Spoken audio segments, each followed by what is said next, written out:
Alright, hello chat. How's it going? Hold on. Gotta yank my headphones out of that computer, put it into this computer. Am I gonna be able to hear today? Nope. Okay, hold on. I gotta do a quick OBS reboot. For those of you watching it live, it's gonna go weird for a second. You might have to refresh if it like fully freezes up. I don't know. If you're watching the VOD, it's literally just gonna skip to when the stream fixes itself, so nothing will happen for you. But I'll be back in a second. Okay, I think we're back. We're back. Okay. I'm gonna get the dog ending in Silent Hill. Oh boy. We're starting here. I was genuinely, this morning, I was like malding over YouTube stuff. I mean, I've been frustrated the last couple days. I've talked here and there about it. But this morning I was at like full malding.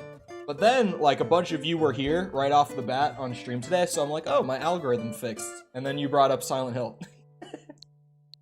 Don't worry. Yeah, I've talked about the stuff that uploading the Silent Hill videos, the way that it has affected the channel weirdly. Because it's super weird. Super weird. I uploaded the first one, and like, it was a 10 of 10 video. For those who don't know, YouTube does the thing where it ranks your 10 recent uploads against each other, and tells you, like, if you get a 1 of 10, it means, like, this is your best upload out of the last 10, performance-wise and stuff. If you get a 10 of 10, it's your worst. So, like, 10 of 10, never fun to see. Also, when you see 10 of 10, because YouTube does a little thing where it rates your, like, your views, your click-through rate, and your view duration in 3 categories. Of, like, the gray arrow that points down, the solid, or, like, the clear green check mark, and, like, the solid bright green upwards arrow. And it means, like, below average, about average, above average, right? Normally when you get a 10 out of 10, it's also, like, all gray pointed down arrows as well to go along with it. So it's very frustrating to see a video do that, as you can imagine. And then I did like a COD video, completely the same as my previous one, algorithm-wise.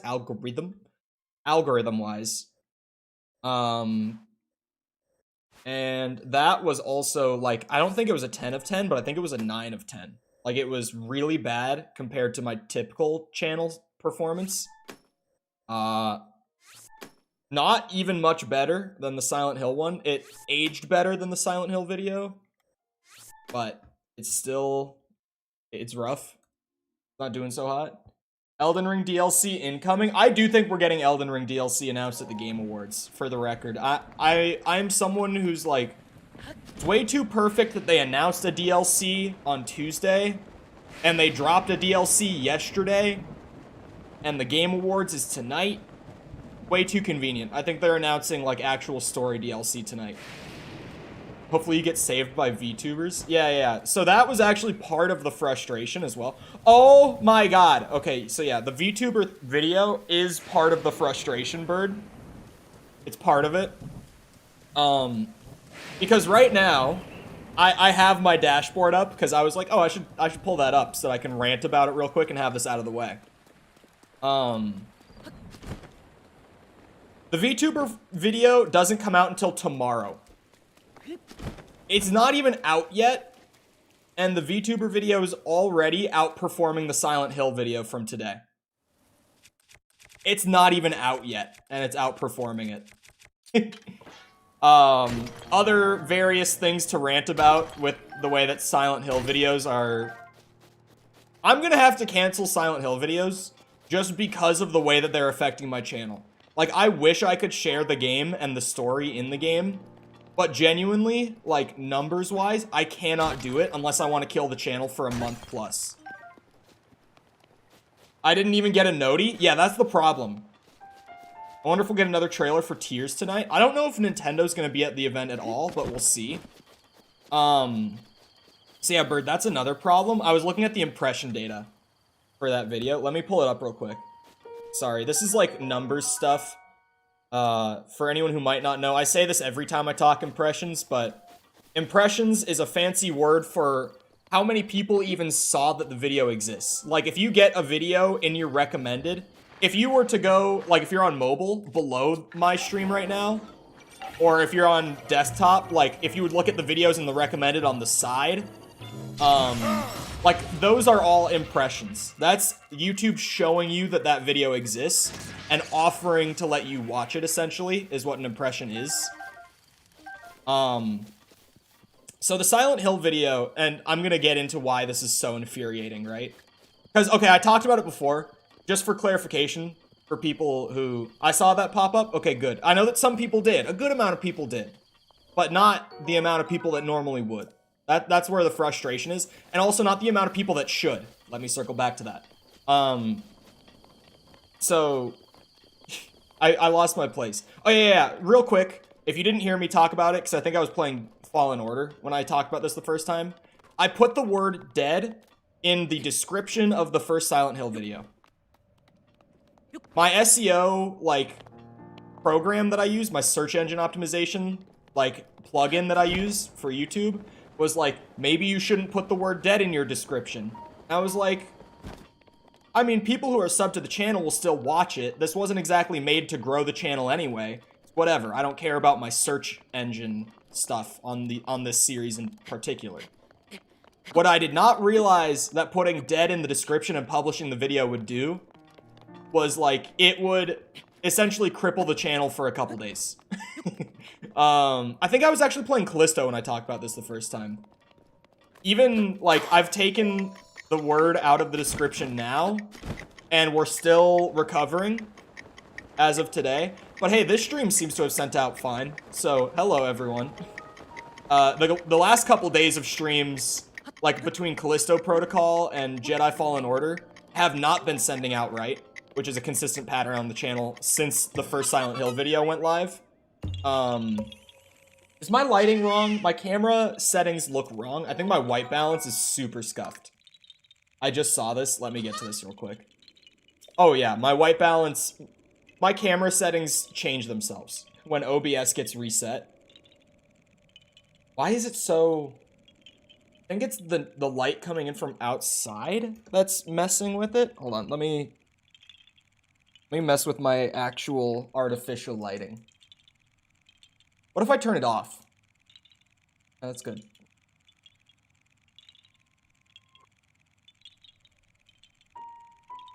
Mess with the white balance a little bit again. Press the button a little bit again. Trying to, like, make it so I'm not reflecting the light like the fucking snow outside. Very white. Yeah, white balance was way off. And also, because there's so much sunlight coming in from bouncing off the snow outside, like I've talked about the last few days, it's just making it way brighter in the room than it would be, generally. I think I see all your videos in my feed. That's good. That's good. Right. So when I said, like, not as many people are seeing my channel's stuff as should be. Gale is now here, I pulled up the impressions. So the Silent Hill 2 video that I uploaded today got 285 impressions. Solid amount. The video got presented to 285 people. Where my frustration comes in with that is that that's not the algorithm working the way it should. For my channel, because it varies, and there's a very specific reason that I'm saying this. When I go to my audience data for the channel as a whole, 25.6% of subscribers to this channel have all notifications enabled. Meaning anytime I upload or post something, you should get a notification. Like, YouTube should send it out to you directly when it goes live, like that, right? A lot of the time that system works. And it even gives me the raw number. That's 406 people who should be getting every single piece of content I put out. The Silent Hill video went out to, like, about 70% of that number. And, like, even if we're talking purely notifications, it's like, even if we make the assumption that every single person who got sent that video is already subbed to the channel with notifications on, it's still only sent to like 70% of the people it should have. And obviously, yeah. Top one from you is Stardew Valley. Like the last one, or I actually accidentally scheduled Stardew for today when I did not mean to. Full transparency. I look very swarthy. Forgot about swarthy. Crazy that I didn't get a noti, because members should 100% get the noti. Yeah, and even with that, too, for members, it's like, there was a members-only community post when I gave them early access to the video.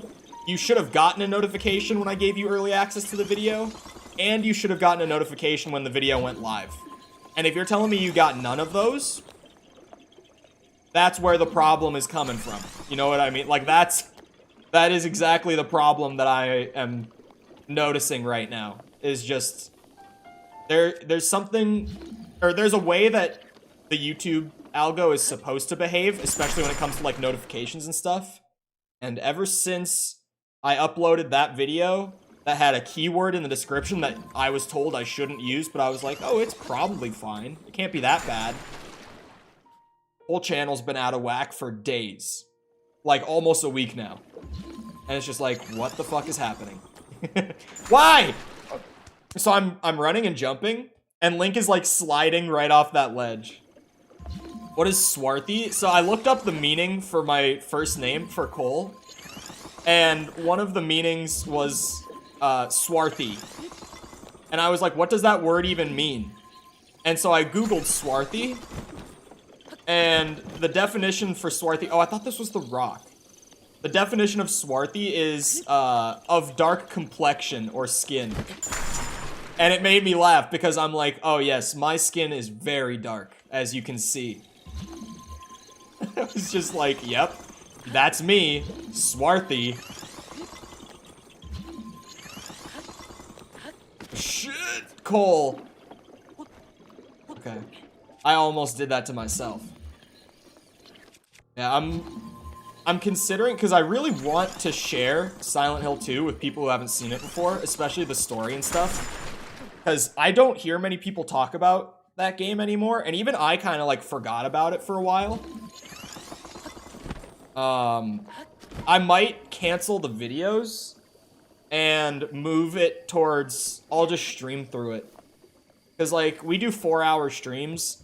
The game isn't necessarily all that long. It would be like 2 or 3 days probably of streaming it to get through. I would say it's about the same length as like the Callisto Protocol. For anyone who was like hanging around for those streams, it's about that long. It's roughly that length of game. It's like it's the kind of length where you feel satisfied by the end of it, but it doesn't outstay its welcome. It's a good length for a game. Like 8-10 hours-ish. It's a good length for a game. How the hell am I gonna get these rocks across, is the question here. Got a few chances at this. Like Scorn? I would say much longer than Scorn. Scorn is like a 4-hour game. For me, it was like 5. Like, for me, personally, Scorn took 5 hours. But when I play horror games, I like to explore a lot. Weirdly, horror games evoke way more of that, like, explorative nature in me, gaming-wise, than anything else. Like, the desire to just overanalyze and check out every single, like, nook and cranny of every room comes out in full swing for me when I'm playing a horror game. Koroks with rocks were the most difficult to do. I hate them. This one in particular, I'm like, how do I get across? Satisfying length. Yes.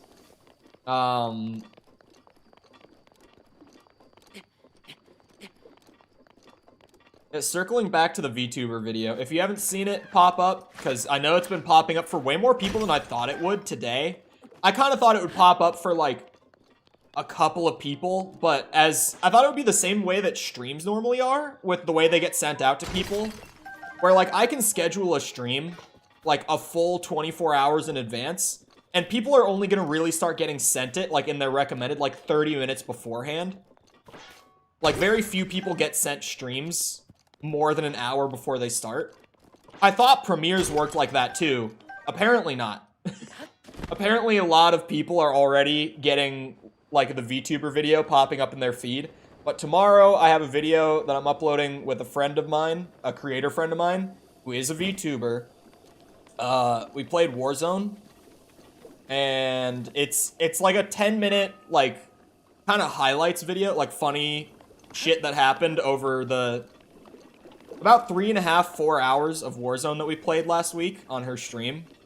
I was on her stream, but I was also recording for it. Hence the video. Yeah, that goes up tomorrow morning. So if that at all interests you, then check that out. Now that Bird has brought that up. Oh shit. Hit him with the creator friend clarification. Well, when I say friend a lot, like I have a history of having just like IRL friends on stream. This is more in the Twitch days, to be fair, but like I've been known to kind of just do shit on stream with like IRL friends all the time. And this isn't like an IRL friend. This is like a friend in the same way that like Bear is a friend. I actually snagged the rock before it went under.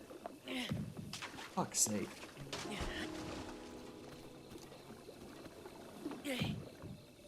Perfect.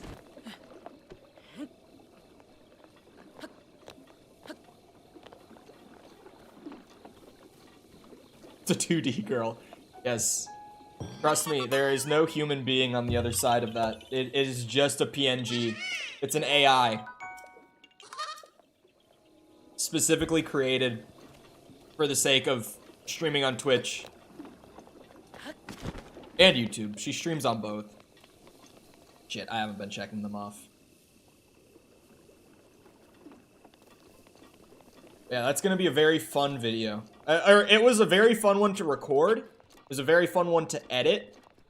And, like, it's just, I'm very satisfied with the final video. I'll probably be doing, well, I'm going to be doing more stuff with her, like, content-wise, in the future. I'm going back on her stream tomorrow night. We already have that scheduled. So, you're gonna see more of her. So, watch the video. Get used to her. She will stick around. Probably not how it was supposed to be solved. Wait, how was it supposed to be solved? Because I genuinely, like, I don't know how else I was supposed to do that. Am I gonna stream on the new streaming platform? It's definitely not for gamblers. No. The fact that Stake is funding it is really sketchy. Like, I'm not the first person to talk about this. He's talking about kick.com. If you don't know what he's talking about. I know what he's talking about. He knew I would know what he's talking about.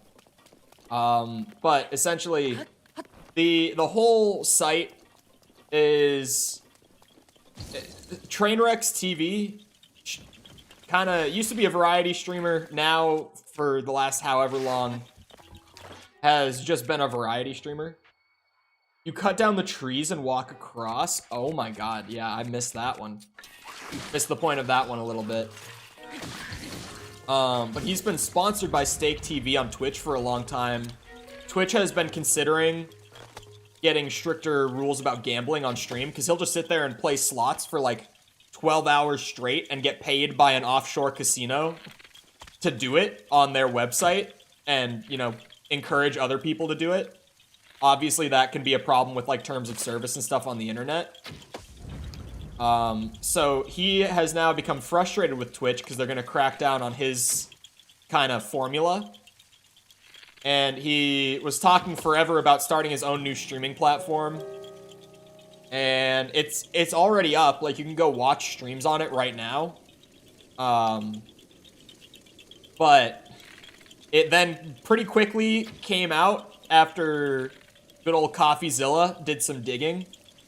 that it is not, in fact, Trainwreck's new site, as we had been led to believe. He's more like the face of it, like the public figure promoting it, if that makes sense.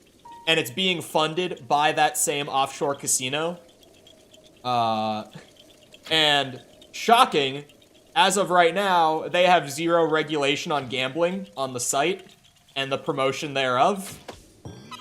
It's a really sketchy situation. It really is a reskin of Twitch, too. If you go look at it, like, the whole UI, it just looks like Twitch. But hello, Ozzy. How's it going? There's usually multiple ways to solve puzzles. Yeah, but I also... I typically find a way to break games. There are moments where it's like, oh, this is nice that this is a possible thing to do. But... I can't remember whose video it was. It might have been Matthew Mitosis, if anyone knows that name. Mitosis, he's British, so he says it Mitosis. I think it was him that said,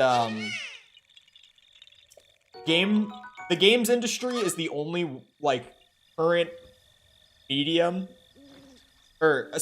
games are the current only medium where when you're evaluating something, like, artistically or from, like, a review perspective, you not only have to, like, analyze what is there, but you often also have to ask yourself if it's supposed to be like that, or if that's, like, an unintended side effect of something else.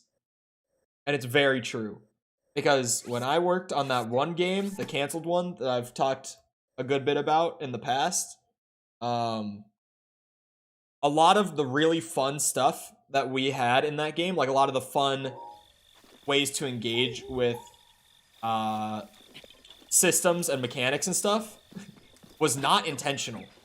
They always were kind of like side effects that we had not thought would happen. Like stuff where another existing mechanic or piece of code would affect the new one in a way that we didn't expect it to, like we didn't anticipate. But then we would also kind of just be like, okay, but that's not necessarily bad. And we would leave it. Because it's like, we didn't necessarily mean for this to happen. But it's also not a bad thing. So, we would leave stuff in. And I always love looking at things like that. Like, not just what's here, but also, was this supposed to be this way?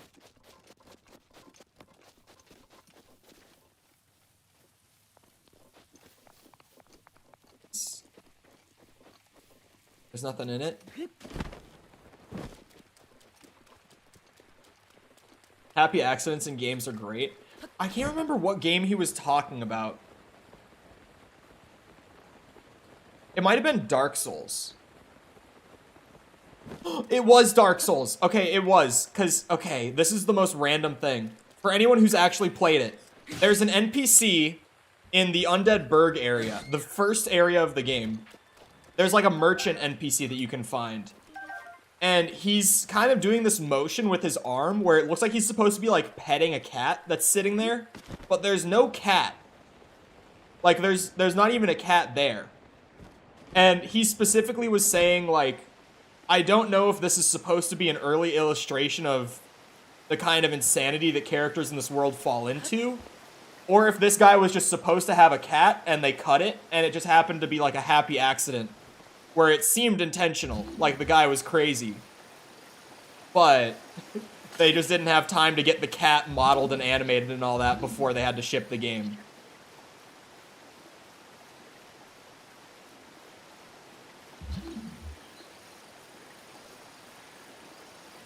Hold on. I have no idea what I'm supposed to do with this rock. I have no idea what I'm supposed to do with this rock. Is it? Oh, it's just under the rock. It's been a week since I played Breath of the Wild, okay? It's been a week. I forgot that some of these literally just sit under rocks. Somehow. Even though that's my favorite kind of Korok. One that's just there for the taking.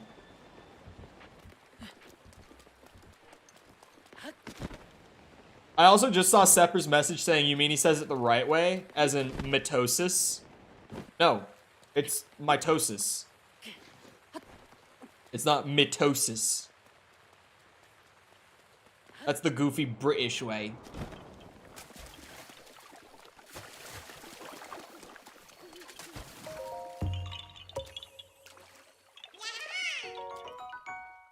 It's just the accent rather than actual phonetics.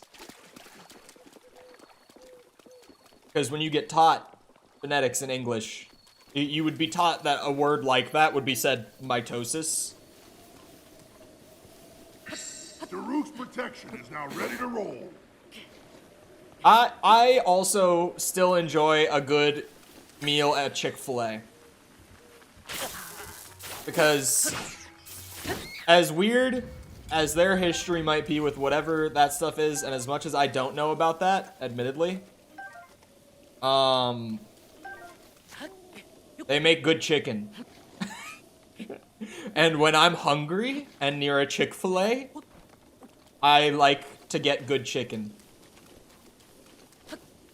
Simple as that. I also still listen to Kanye's first 3 albums.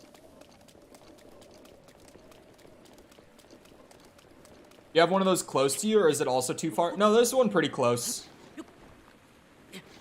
It's not like super close, it's not like down the road close, but it's like, yeah, there's one pretty close. A VTuber has the same amount of Twitch follows and YouTube subs? Yeah. Speaking of, because Sepper is always like, man, when you talk about your creator friends, you never plug their shit. First of all, we have a chat command to plug her shit because of the video. And because we're probably going to be more frequently working together on stuff like that. Like stuff like that video, I'll be on her stream. It's not completely out of the question that she would be on this stream, but she works full-time outside of content creation. And her schedule and mine don't line up well in that regard. It's pretty easy for me to go on her stream. It's not very easy for her to come on my stream. Just the way our schedules are. But videos. Pronounce Z as Z. It awakens something violent in me. Okay, it's interesting. I don't know if this is our influence on him, but good friend of the show, Owen, the Canadian one, he'll say Z and Z interchangeably. Like, sometimes he'll say Z, sometimes he'll say Z. And when he does say Z, I bully him for it. As a good American would.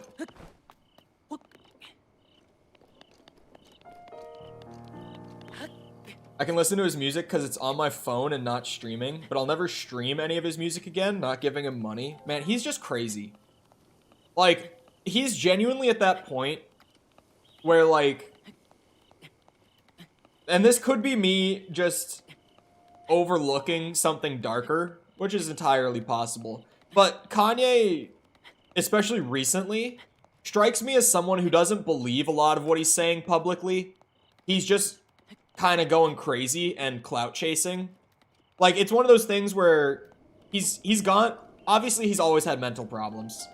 He's had a lot of rough shit in the last year. He's probably going through like some weird reality break kind of episode.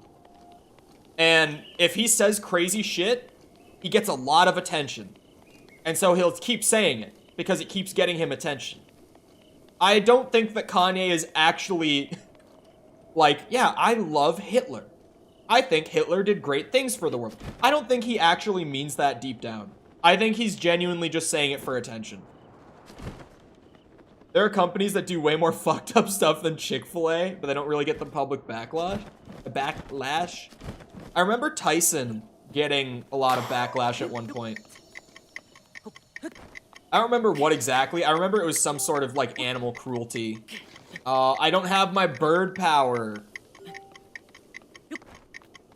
Something about, like, apparently they were mistreating their chickens. Like, they were incredibly cruel and inhumane with their chicken farms or whatever. But if I'm ever gonna go and get, like, frozen chicken tenders or whatever, which I don't do very often anymore, but if I do, I normally grab the Tyson bag, because that's some tasty chicken. Like Apple and Nike sweatshops? Yeah, you're not wrong.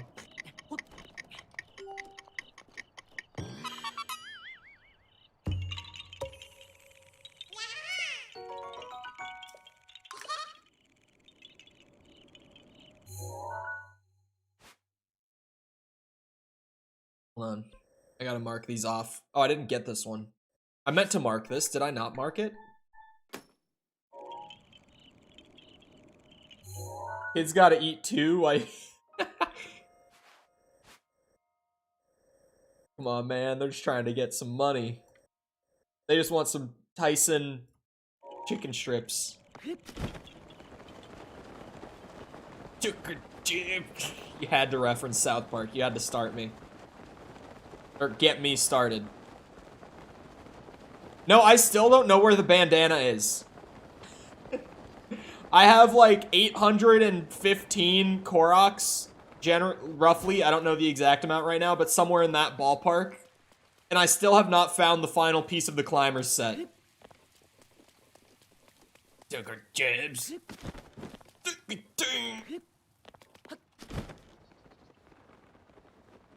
fuck is this? Is there like a little... Oh yeah, there is a cave down here. On an island off the southeast coast. Okay, hold on. Once I get this flower. Now the took our jobs bit is in my head. That's one of the ones too where like I start going and it just is on replay. One of those phrases that I can't get out of my head once it starts. That's one of my favorite South Park bits. Is took her dude. Ding, ding.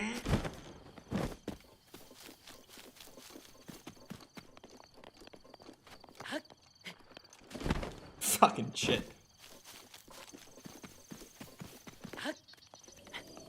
Yeah, I think someone said it's in a chest in a shrine somewhere, right?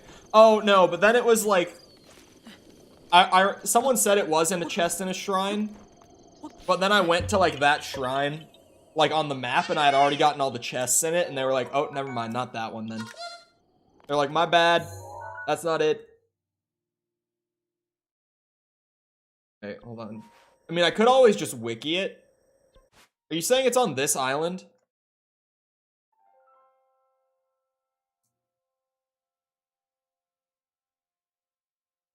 You see Call of Duty is coming to Nintendo? Okay, that's not set in stone yet. It's not that one. Oh, is it on the big one down here? I haven't been to that island yet. Is that dual? What the hell? Okay, I'm Googling it. Breath of the Wild Climbers set. I didn't spell climbers right. That's why it didn't autofill. I typoed it. Okay, I know how to spell it. Locations. Shit. Come on, man. What is happening? The text is like bugging out and phasing in and out of existence on the... Oh, there we go. One of them is on this island. Okay, wait. One of them is at Dueling Peaks. In Ridahi. Which I have not gotten every item from.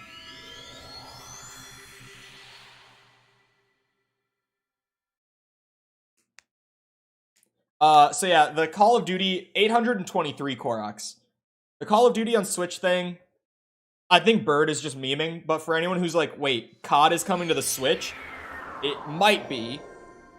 In the event that Microsoft is able to purchase Activision Blizzard King, they have now formally promised Nintendo, like with a document and everything, like a letter of intent, that's what it's called, that Call of Duty will be on the Nintendo Switch and available on the Nintendo Switch for at least 10 years once the deal goes through.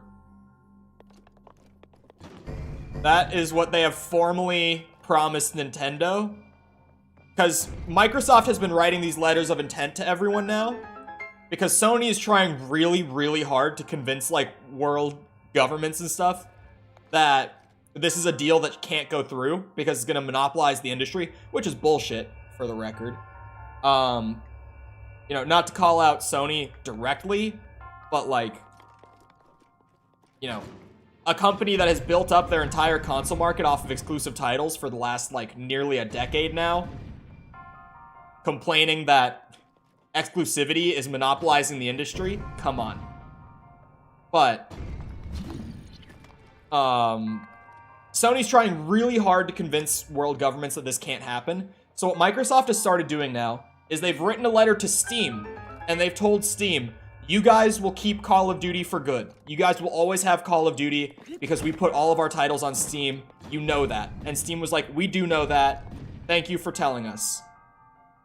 And now they've even written Nintendo, and they've been like, hey, if this deal goes through, just so you know, we're going to put the largest gaming IP in existence on your platform and give you royalties for sales. And Nintendo's like, that sounds pretty good to us. I don't know. That seems like a good deal.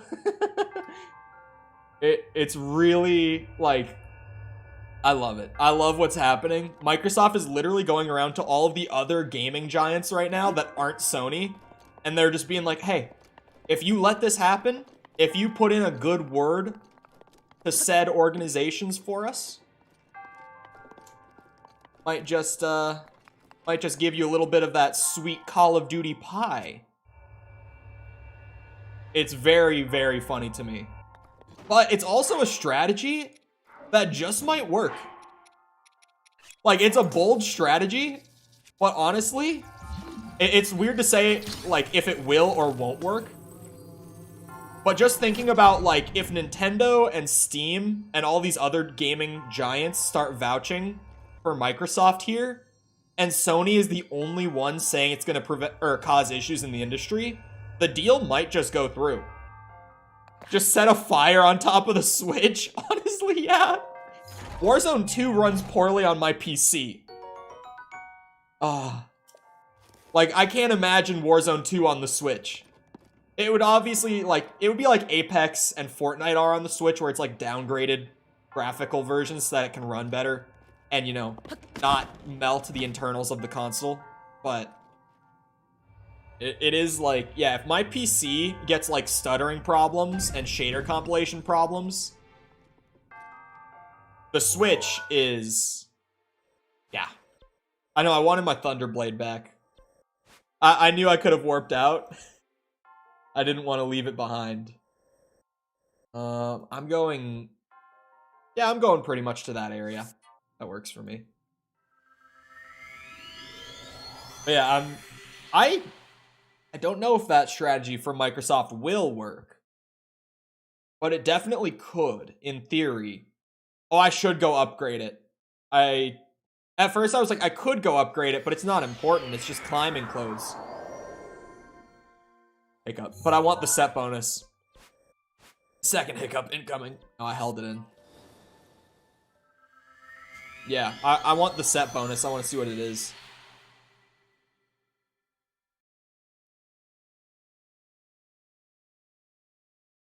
Is Bird still here? Bird?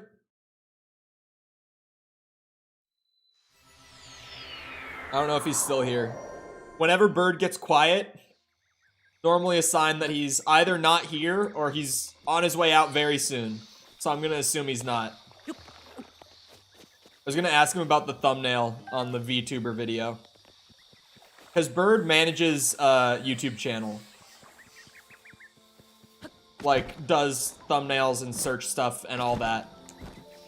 So, since he's a mod and he does that, I like asking him questions.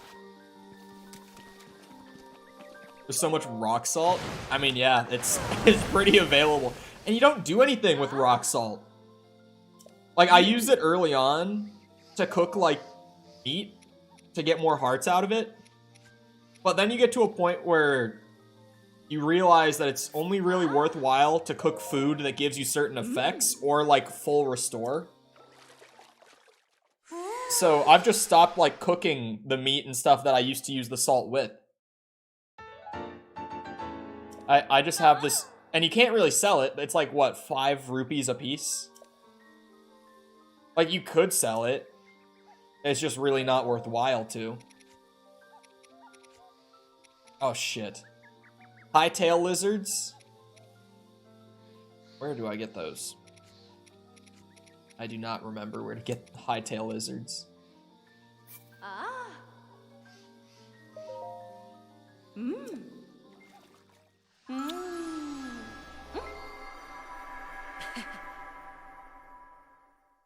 Just grab random various other upgrades that I collected the stuff for somewhere along the way.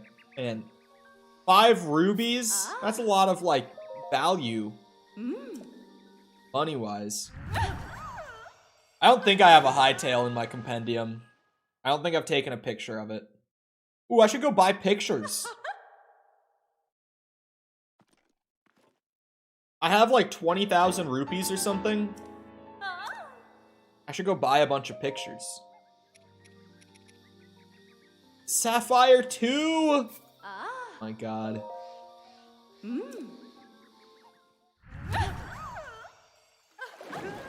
I was gonna skip all the animations, but I don't know how many more times I'm gonna see these. So I'm just gonna let them play anyway. I'm in the last, like, 75 Koroks, 4 shrines, and then, like, you know, memories and pictures. But that's about it.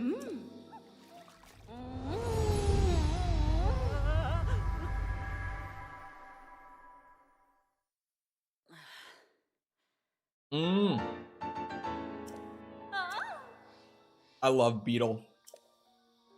Just for stuff like that. When I'm like, where the hell do I catch these butterflies? And someone will be like, oh, Beetle sells them here. And I'm like, thank God. Because I did not want to have to go out and hunt butterflies. That's the East Akala. Do you mean the East Akala stable? I don't have a South Akala stable marked, actually. Wait, is this considered South Akala? Wait, no, that's... I meant down here. No, that's... Oh, he sells them here, though. What armor sets are still incomplete? That I'm gonna have to check. I didn't get the glowy rock one from the Gerudo city. I didn't buy that, but, like, I have so many luminous stones and rupees. It's just a matter of whenever I show up to get them, I'll be able to.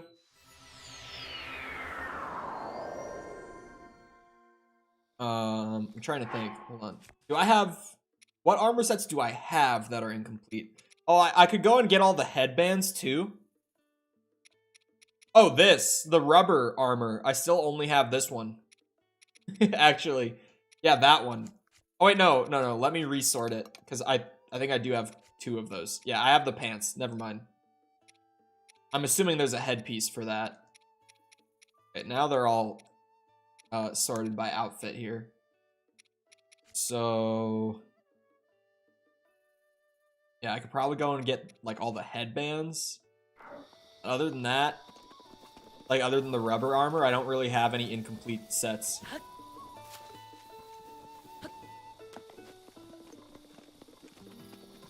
And like I said, glowy rock. Oh, shit.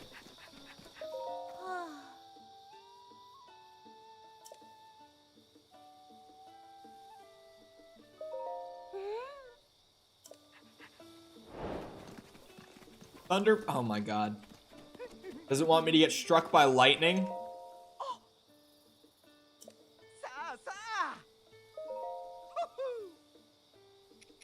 Two lizards, please. Wow! Wow. Only 40 more to go until 69. We definitely won't get that far. Definitely will not get that far.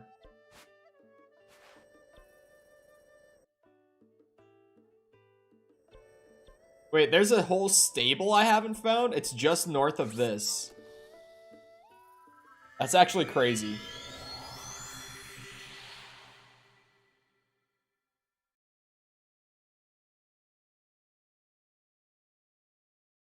Said.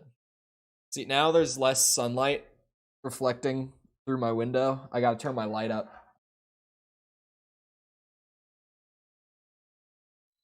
Let me pull it up so I can see.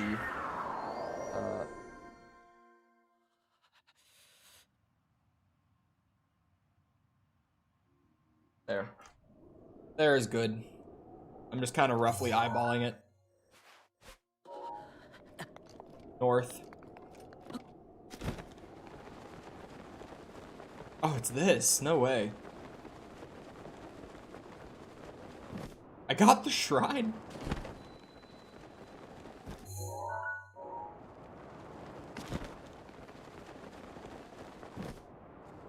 That got me tired. Yeah. Always said that's if you're gonna weed, that's how you do it.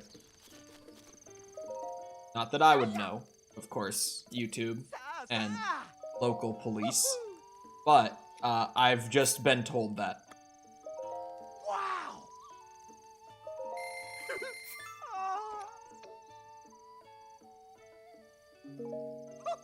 I don't know how I never came to this stable.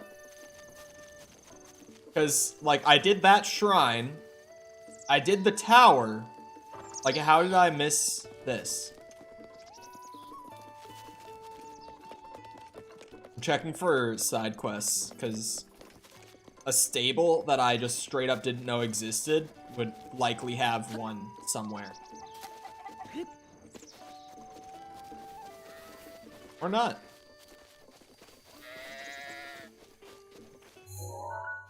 It's fine, because I got 5.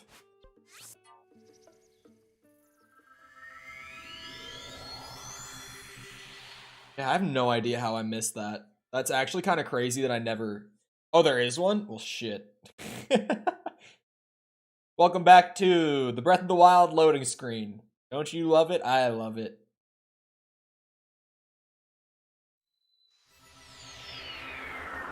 Oh, I've been trying to think of, like, fun video ideas to change shit up recently. Beyond the one that's uploading tomorrow. I completely forgot about my couple of ideas for Breath of the Wild, like, videos. I completely forgot about those. The loading screen just reminded me.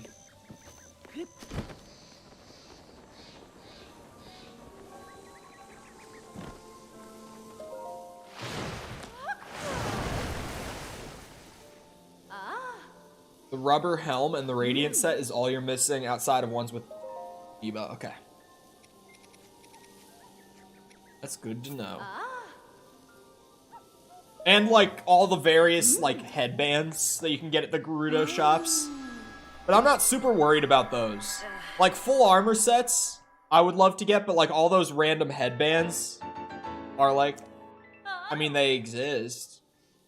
How many shrines and seeds am I up to? I'm at 116 shrines and 823 Koroks, I think.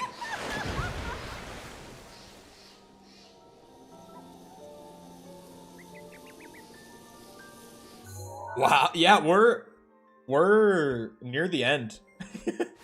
Like, I've been saying that, honestly, like, the 900 Koroks did not take quite as long as I would have thought, like, starting out.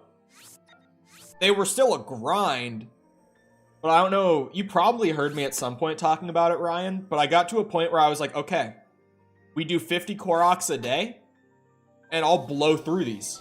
Like, way faster than I would have thought I would.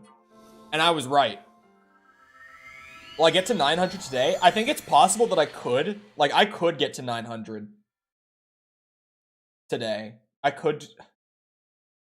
The thing with finishing all the Koroks is that there's a ton of them in the castle. So I probably want to have my side quests done before I go to the castle in general. Because I'll probably go and, like, do that final Korok sweep there, along with Ganon, like, kind of at the same time.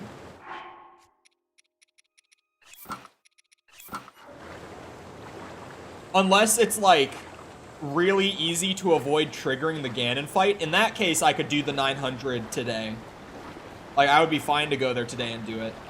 But if there's like a solid chance that I would trigger the Ganon fight without wanting to, because I really want to do the Ganon fight as the very last thing.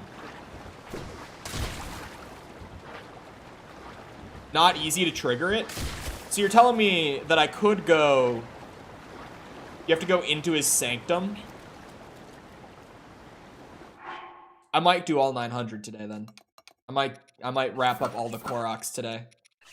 Have them done for good. Climbing jump stamina up? Okay, I was gonna say, does that just mean it uses less to jump? That is so nice. Oh, that is so nice. Where has this been the whole game? I can fly up mountains now. No, we have 4 shrines left, though. One of them's at the castle, and there's 3 of them in this region that I'm finishing Koroks right now. I have, like, this general southeast region and the castle left. For both Koroks and, shrines. Like, that's it for clearing the map of those things.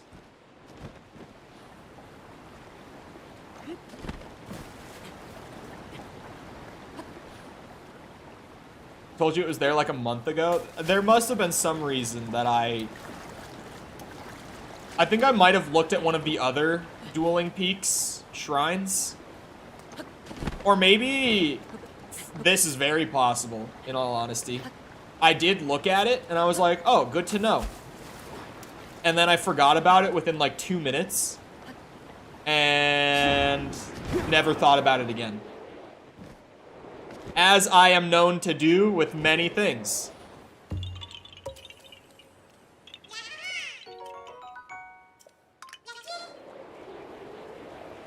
can only very purposefully trigger. That is... I might...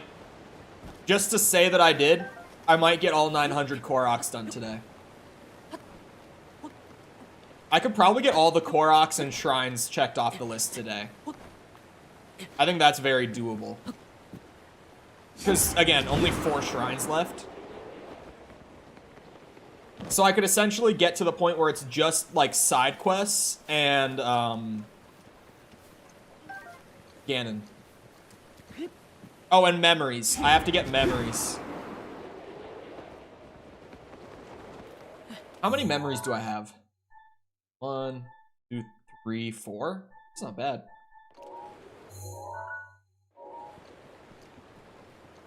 I'm in a internal debate in my head right now about whether or not I use the map just to finish up my memories. Because on one hand, it's exciting, and I'm just like, oh, let me complete the 100%. Get her done. On the other hand, it's like, most of the memories you can do without a map. I haven't used the interactive map for any of the 8 that I've gotten. Like, I've found those by looking at the picture and going out and finding them.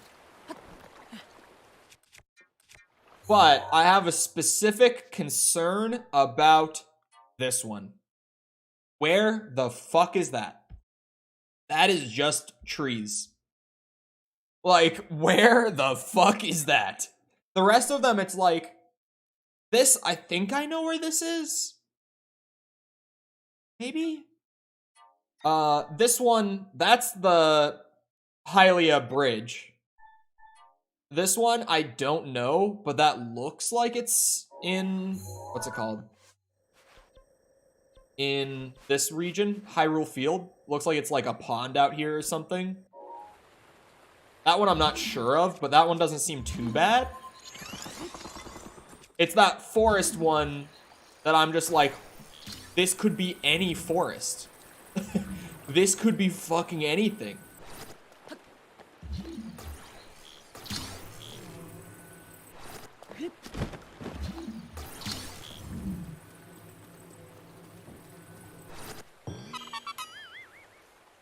On the way to grandmother's house, yes.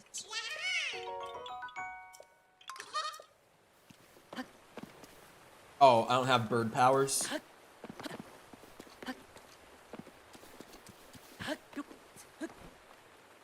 Oh, chat.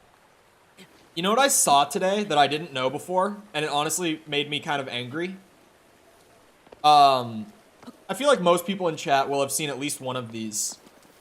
Andy Serkis's performances as Gollum, and what was the other one? It was another like CG mo-capped character that he did. Someone help me out here. Gollum and fuck, what was it? Oh yes, Planet of the Apes. Thank you. The monkey. Yes, monkey. I didn't know this before, but he was not eligible to get an award for either of those performances because they were a CG character and he wasn't like on screen playing them. So the Academy doesn't allow him to get an award for either of those performances, which is fucked. I haven't seen Planet of the Apes in forever, so I remember the monkey being pretty good, but that one is like, I honestly don't know. But I've recently seen the Lord of the Rings movies, and he's amazing as Gollum. Like, knowing that that's Andy Serkis fucking crawling and hopping around in a mocap suit, that's crazy.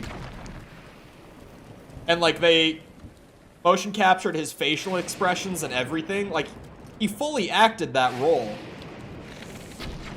But because it's like a mocapped, rendered version of his performance, the Academy deemed it not eligible for awards and stuff.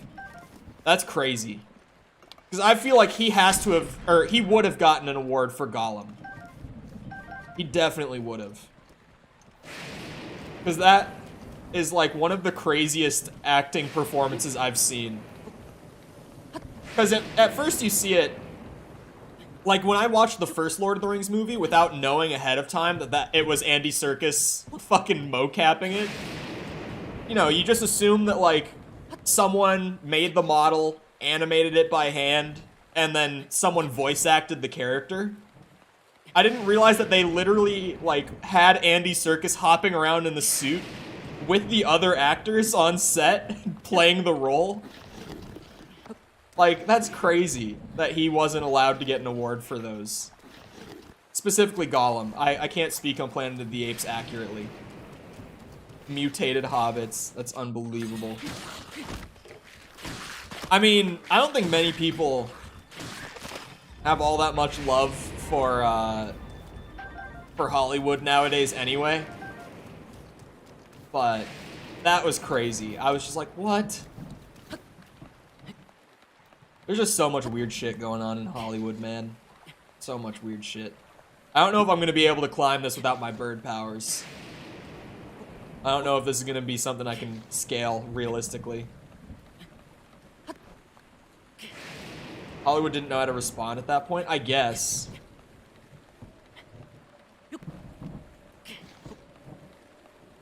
But I feel like because like I said, it's a fully acted performance. It's just they rendered him.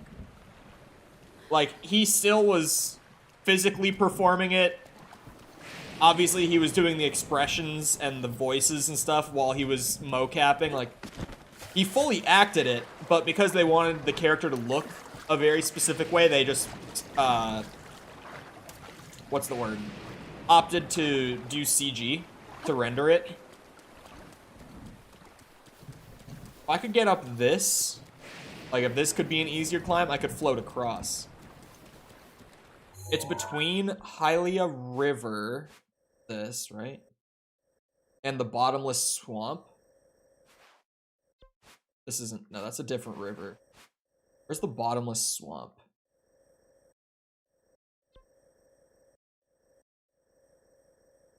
Do I have that marked as like a named location? Where is that? Oh. So it's like in these trees somewhere. I feel like knowing that it's in this like area, that's good. I probably won't need to resort. I almost said resort to a map, just knowing that it's in that region. That's an in-between. Because that's one that is just like, that's ridiculous to try to find. Be honest, chat. How many of you found that without any sort of resource or guidance? That specific memory. Full honesty. Because that's one that I would have seen. And like if I was playing this on my own, I would have just been like, nope, I'm looking that one up. I would have seen that picture and been like, nope, that's not worth searching for. Nah, yeah, that one is fucked up. That ain't right. You can't expect me to look for that. I was expecting at least one person here to be like, oh, I did it. It just really sucked. The painter guy tells you where it is? Oh, is there just like a hint from a random NPC? In this game, I haven't talked to everyone the way I normally would in a Zelda game. Oh, hello. Snake friend. Because like when I played Ocarina on stream, I talked to every single NPC. But in Breath of the Wild, the game is just so big, and there's just so many of them, that like unless they have that exclamation mark, I've generally not spoken to them. Like unless there's the game literally telling me, like, yeah, it's worthwhile to talk to this person, I just haven't. I'm shooting it just because he's literally right there. I might as well get a scale out of it. God damn it.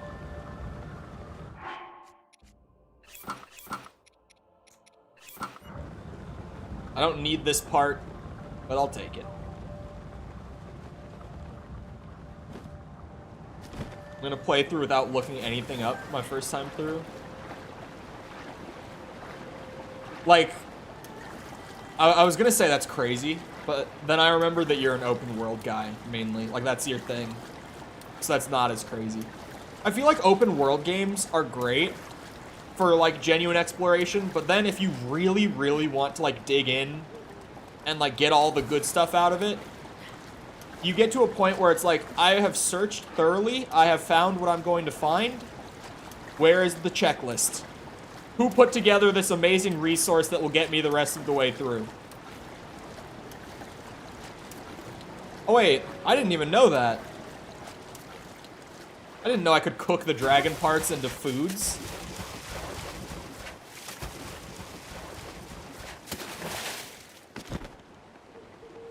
Because I was gonna say, like, I play through games all the time without looking stuff up.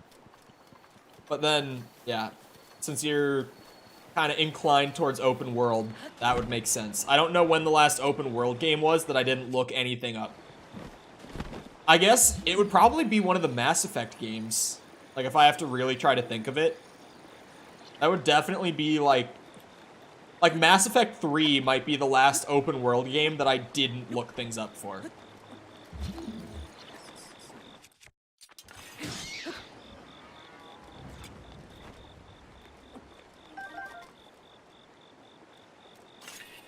Not a gamer? What do you mean you're not a gamer?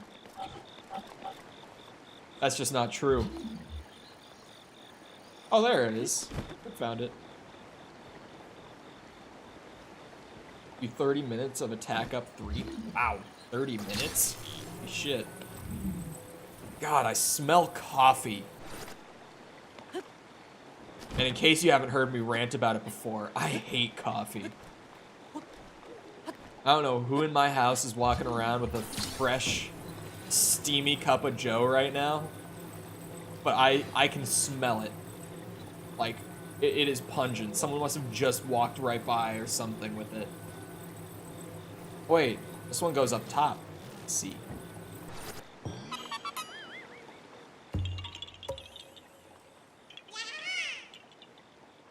$30 minutes bonus is crazy. Oh, okay, the horn. Even if they don't like the taste of coffee, at least like the way it smells. When I smell coffee, it makes me think of how it tastes. Like, I smell coffee and it makes me think of the taste of coffee. Two more Koroks, roughly 70 across the entire map. And I think we could do it all today. I think we could get real crazy and genuinely bang them out today. I think that's my goal for the day, is complete the Korok hunt.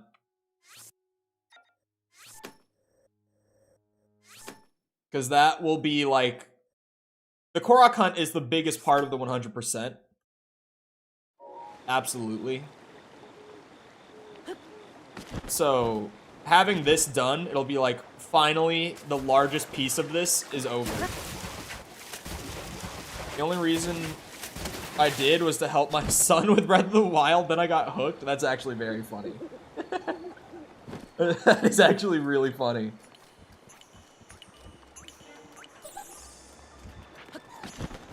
The Breath of the Wild streamer I watched a lot played it, and it blew my mind. Yeah, when you first see Elden Ring, it's like, what is this?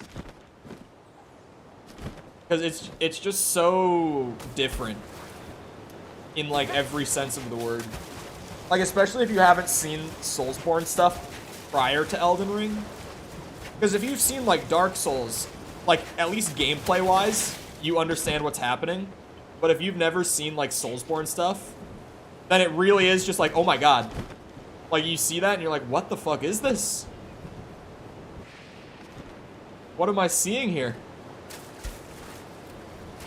Played Breath of the Wild for 2.5 years almost every day. That's wild.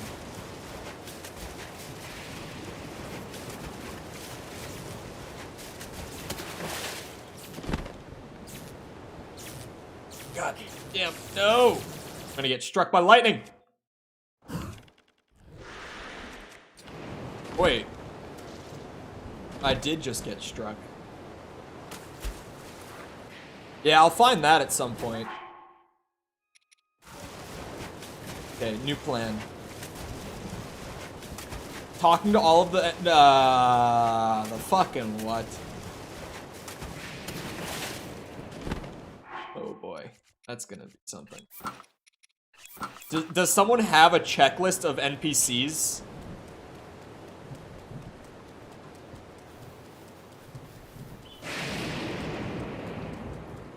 That bow was wood? Oh, was it only my sword?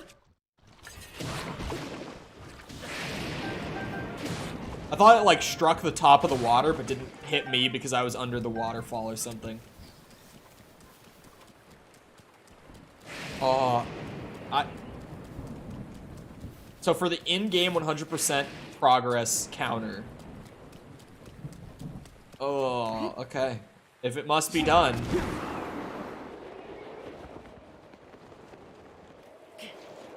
Someone's gotta have a checklist for that somewhere that I could find and use. Ideally, a checklist like that would also have, like, the location of each NPC next to their name, which I feel like most people would do with a game on this scale. Because could you imagine if they just put everyone's name on a list and they were like, here's your checklist? I got bored with Elden Ring after a few months. Elden Ring is definitely more fun on a second playthrough. For me, at least. By a Smooth Criminal. I heard a very funny Smooth Criminal joke the other day. Like, the song Smooth Criminal. It was someone singing it, but they changed the words up. And it made me laugh so hard. I cannot share on stream because YouTube. It's like an algorithm word. It's a word that I can't say for algorithm purposes. Like, YouTube's bots will flag it and shit. But it was just such a funny joke. It caught me so off guard. I was laughing for minutes.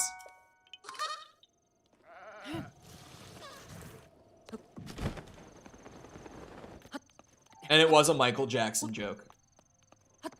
You might not get the exact result, but you might be able to generally get there.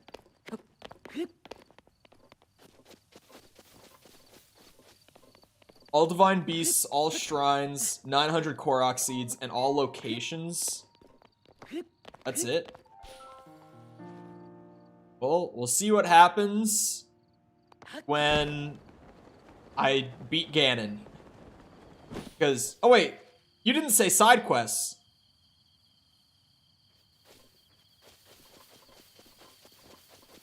Memories don't count? Well, I want to see the memories because they're like cutscenes. But you didn't say side quest? That can't be right. They did a 100% but didn't include the side quests. That's so interesting, because, like, you look at that, right? And the way that that's broken up...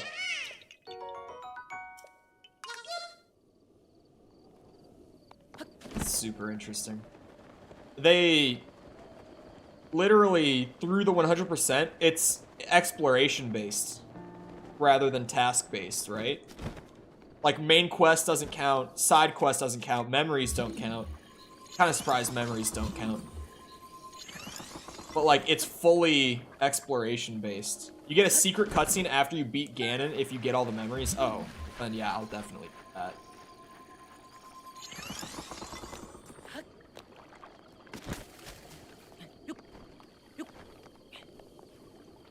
It also has checking all the broken wagons. That does not sound like a thing that counts. Yeah, I'm gonna do essentially what Ryan said then.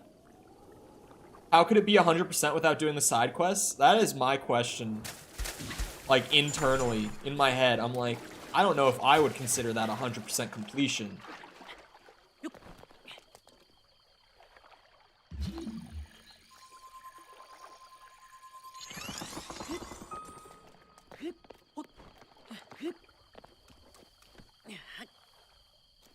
The rough thing about this is that everyone in chat is Googling to see what 100% completion is. Oh, fuck off! God damn it. 70-something side quests. Oh, God. Alright, here's what we're gonna do. Break those. I'm gonna go one at a time to ensure the safety of my rock.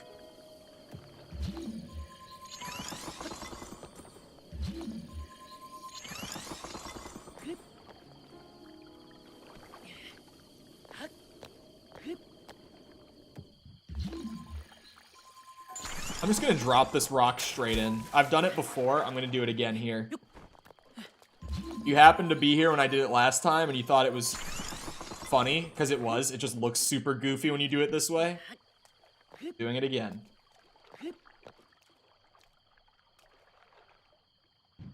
No! I don't want to throw it. Risky to throw it once I've gotten it that far. There's a lot of rocks up here, though. Like, they knew what they were doing.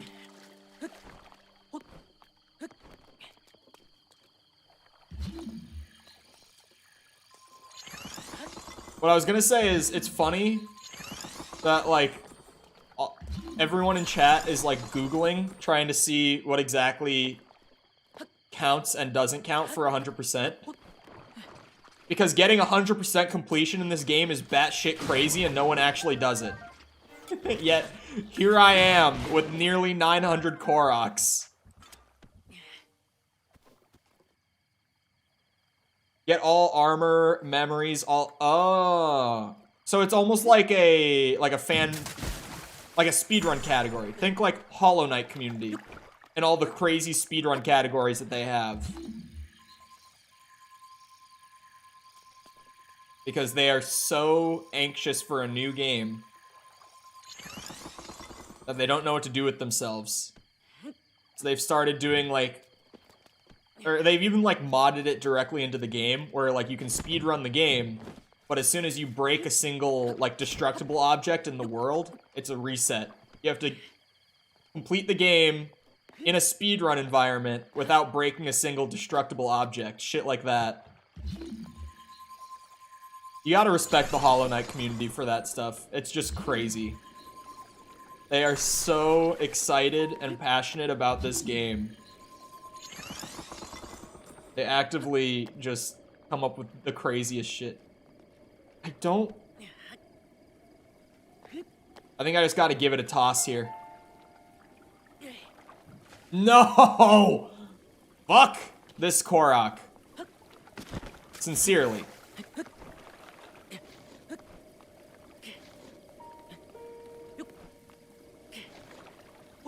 Alright, I'm gonna do my own quick search And I'm gonna find the resource that looks the most trustworthy.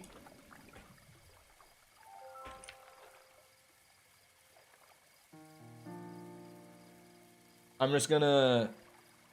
There's the IGN checklist. If IGN was wrong, there would be comments on it saying how wrong it is. That's my logic, at least. Okay, yeah. So here's what IGN says. Completion checklist, what counts towards the actual 100% tracker is divine beasts, shrines, named locations, and Korok seeds. Completion checklist, things that don't count, but things that you probably want to do, are things like the main quest, side quests, shrine quests, memories, Hyrule Compendium, the towers, medals of honor, armor sets and upgrades, and horse gear. They've split it up into those two categories, and that makes it seem super trustworthy to me that they specifically say all these things are things that you can do if you're a completionist, but you don't need it for the in-game counter. For me, that makes it seem like that list is right. The same one that Ryan put, essentially.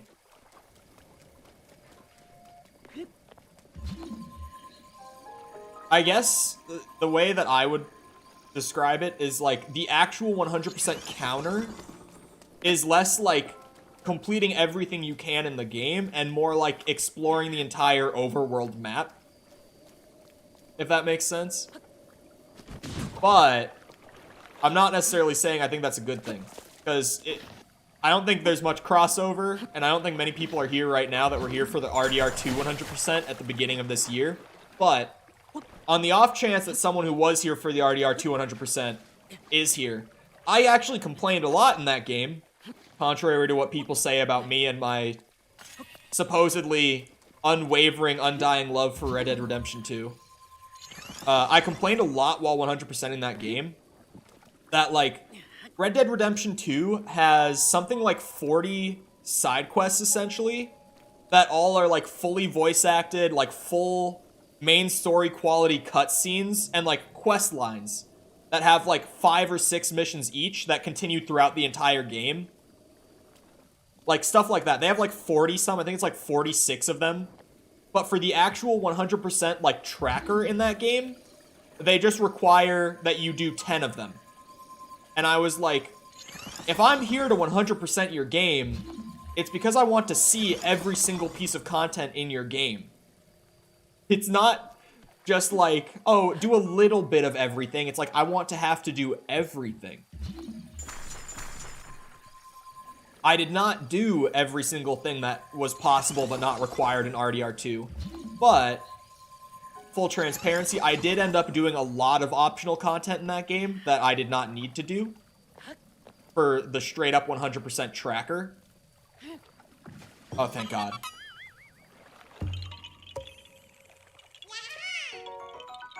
But I still, like, in my, like, 160-hour, 100% playthrough that I did on stream of Red Dead 2, I would say I did maybe, like, 70% of the activities in the game in total. But I still got the 100%, like, tracker and achievement and everything in-game. Kind of weird, but it is what it is. Like, there were a bunch of, like, legendary, one-of-a-kind horses out in the wild that I could have gone and tamed. None of those counted. Not a single one of them. So you're a cheater? No, but it was also, like... I mean... It was one of those things that... the best way I can describe it is, like... It wasn't to the degree Elden Ring was. But remember with Elden Ring, when we were doing all the bosses, and it got to a point where it was like... This is only dragging it out. It's not fun to play. It's not fun to watch. It's just doing it for the sake of saying that I've done it. It kind of had that sort of feeling the more that I kept doing those optional things. It was another one of those moments where we collectively were like, okay, I've done a lot of optional stuff. Do we continue or do we not? And overall, everyone was like, probably best that we don't. And I was like, okay, then I won't. And I just resorted at that point to doing what was required.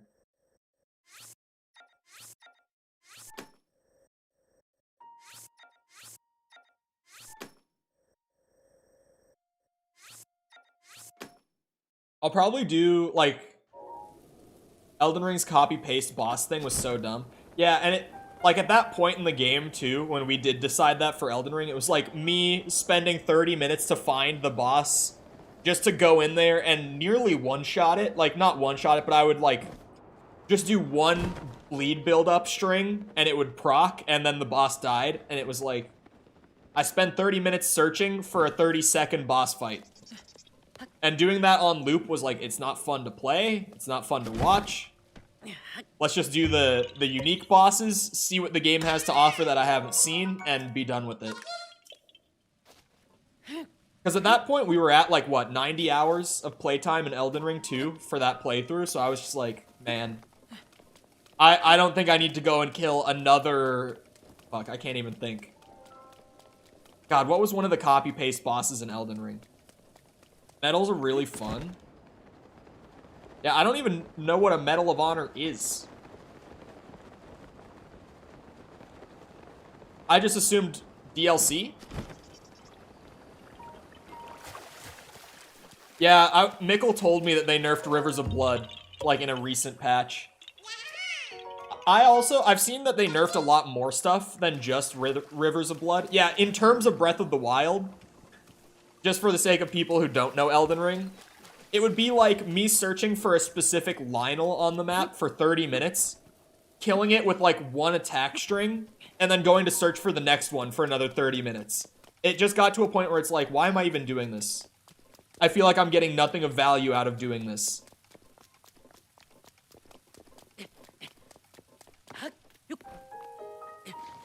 I just assumed Medals of Honor was a DLC thing. Yeah, I saw with, like, the Coliseum update even, like, the update yesterday to Elden Ring. They apparently nerfed, like, all the thrusting weapons. Like, all thrust attacks in the game they just nerfed. Apparently they nerfed bleed buildup again in yesterday's patch. Because honestly, when I played Elden Ring, it was after, like, what? I think it was, like, 5 or 6 large, like, balance updates since the game had come out by the time I finally got to it. And still, bleed builds were stupid. Just because of the fact that, like, when you proc blood loss, it's a flat, like, 10% of the enemy's health gets shaved off in that one hit. Like, yeah, there's a process to build it up, but 10% in, like, every 5 hits, on top of the damage that those 5 hits already dealt, it was like, yeah, this is broken. They nerfed the stagger and the poise damage. Yeah, thank you. I couldn't remember what exactly got nerfed with it. I just knew that they nerfed, like, thrusting attacks and weapons. Not DLC, I don't think. Yeah, I have no idea what that even is. Hold on, let's do this thing again. How many hours? 105 hours. Thank you, Nintendo Switch. I don't know what the fuck a Medal of Honor is. The IGN checklist is the first I've heard of it. Yeah, I think short term for, like, let's call it in quotes, the main playthrough, I'll probably just get the 100% checklist finished up here. But then I'll probably, like, once every couple weeks or so, just come back and, like, knock out random extra completionist stuff, like side quests, upgrading armor, those sorts of things, until Tears of the Kingdom comes out. Just on and off. Medals of Honor are for after Ganon? Are they meant for it? Or are they, like, genuinely straight up, like, you can't do them until after Ganon? Because then it would make sense why I don't know about it.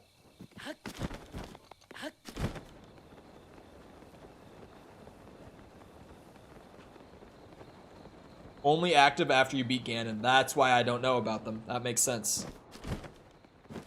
Yep, that makes it all make sense, actually. This just under the rock? Let's go. Let's check these guys off then. This one, this one? Missing one? Oh. No, I'm not missing one. There's one up here. I'll probably just fast travel to the tower. I want to zoom through these. That's gotta be a lily pad. There's like that big elevated rock. Actually, no, I'll do these 3 and just circle around. No fast travel necessary. We have a terrible amount of likes. It's because I haven't said it. Chat! If you're enjoying the stream and you haven't done so, feel free to go ahead and leave a like. It helps algorithm, discoverability, all the good stuff that keeps this all going. Smile. Thank you. I forget to say that on stream. I'm so good about saying it in videos. But I think that's just because I'm very mindful of like structuring videos when I'm editing them. In streams, I just forget to say that. Like, I never remember to like the stream. I used to be good at it. I don't know when I stopped being good at it. But I definitely stopped being good at it.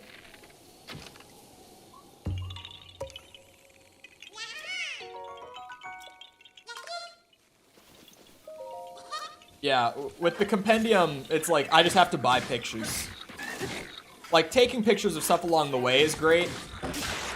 But with a lot of, like, the random butterflies that I don't have, and just, you know, the bosses that I didn't take pictures of, all that sort of stuff. It's like, yeah, I'm just gonna buy a bunch of pictures.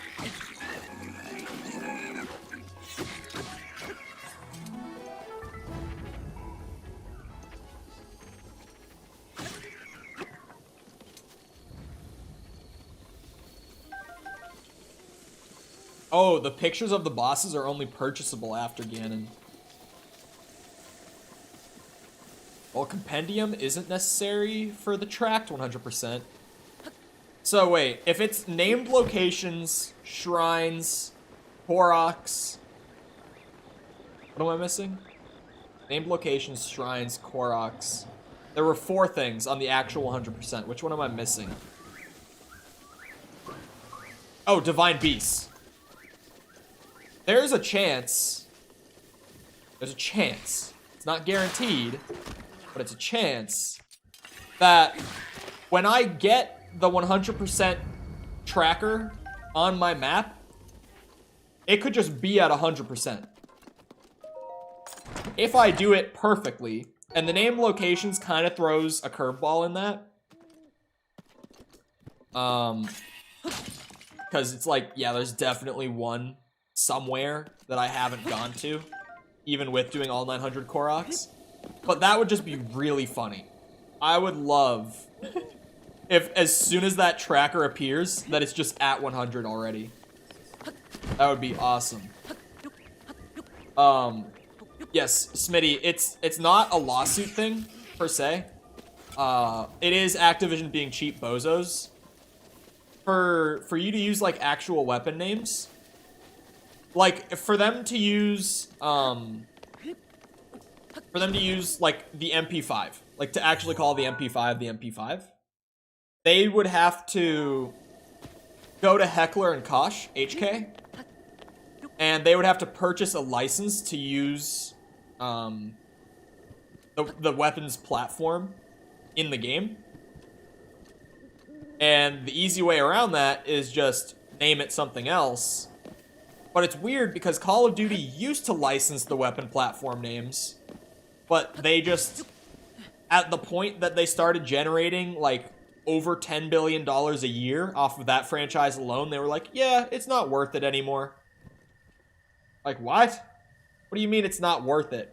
When did we make this decision? Oh, wait.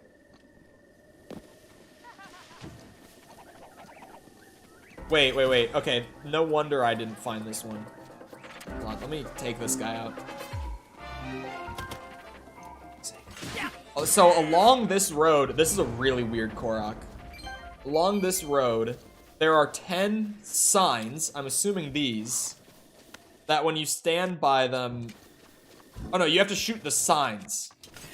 And then if you've shot all the signs back at the cabin that I was just at, it'll spawn a balloon that you shoot to actually get the Korok. What a weird Korok, but sure. I'm just gonna keep running up this road until I stop seeing the signs. That's the plan. Oh wait, actually this road is a loop, isn't it? I bet you just go around the circle. Now that I'm looking at my map. A Hold on, new plan. Let's go back to the cabin. I'll start at the cabin, and I'll go that way. Yeah, I'll start... Like, that'll be the last sign I shoot, and then it should just spawn right there. That is the plan. Because I genuinely just have to run around this loop. Oh, shit.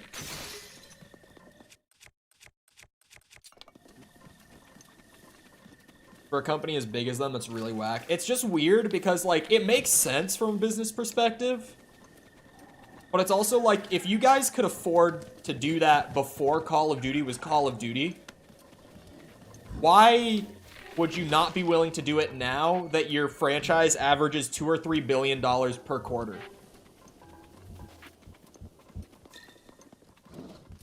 Like, it's crazy to me that they don't think it's worthwhile to spend the very small amount of money to license the weapon platforms.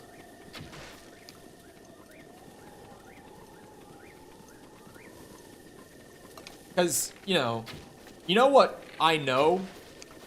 I know, like, what an MP7 is. I know what a Scar L is. I know what a PP-19 Bison is. But do you know what I don't know? I don't know what a TAC 56 is. I don't know what a Vel 46 is. I don't know what a Mini Bach is. Like, I have no idea why they were just like, nope, not worth the money anymore. Can't afford it. Sorry. Like, what? They get 999 of every material? Yep.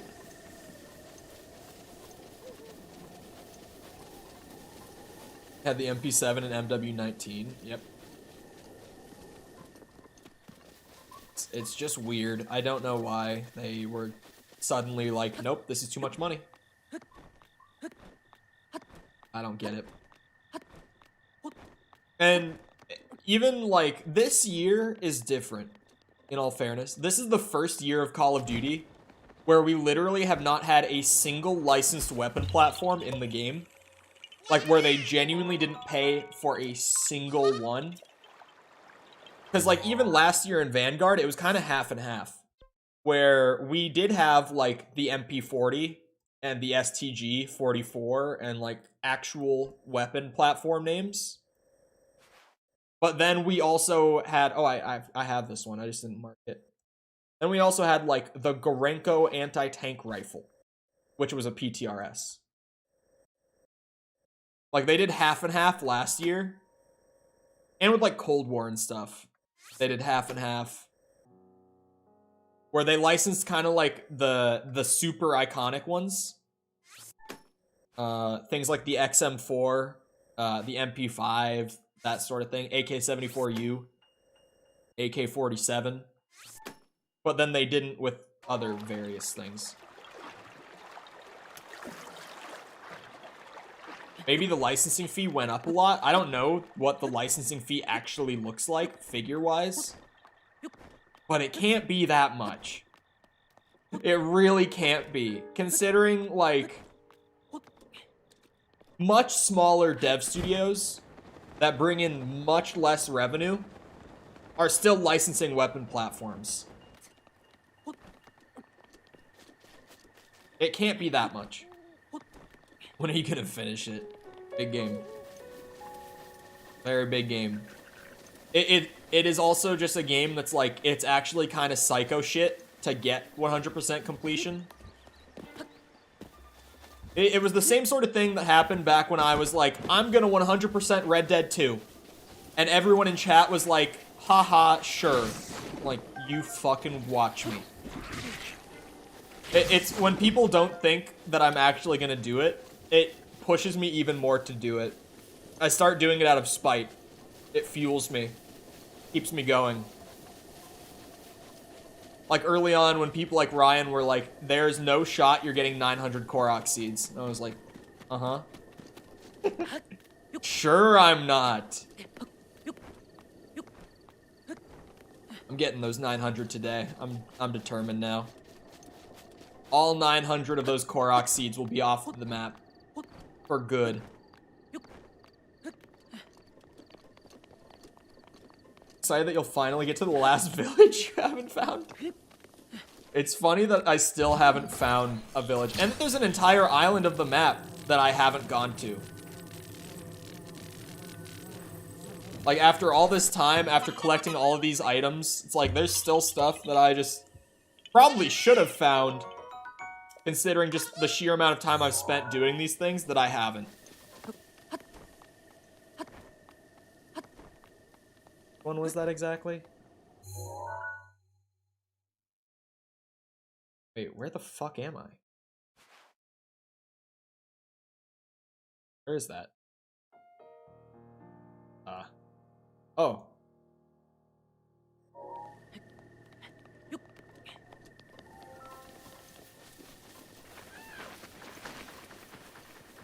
At least this has like one just kind of 2D flat overworld map. If you saw me yesterday trying to use like a completionist map in Jedi Fallen Order, I actually gave up and I'm just not going to use one. Using the in-game map alone genuinely takes less time than using like a completionist map with everything marked on it for me. Which is hilarious that that's the case, but it is. Like, it actually is more confusing and takes longer in Fallen Order to try to read that map and then compare it to my in-game one and then find my way to that location and then get the thing. It's easier to just look at the regions of the map, see the total completion counter, and search for things on my own. It genuinely takes less time to do it that way in Fallen Order.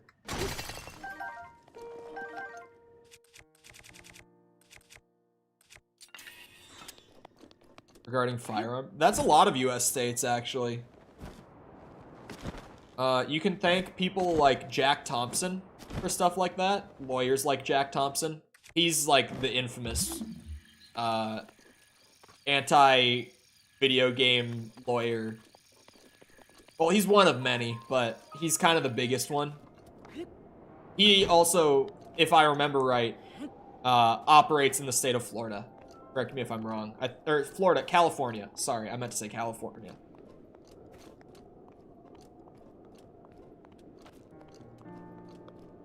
Florida and California are like the two polar opposites that somehow both represent some of the worst of America. It's crazy to me. How they can be so different in terms of like cultures and stuff in Florida and California. And show, like, the two extremes of just the worst of the United States.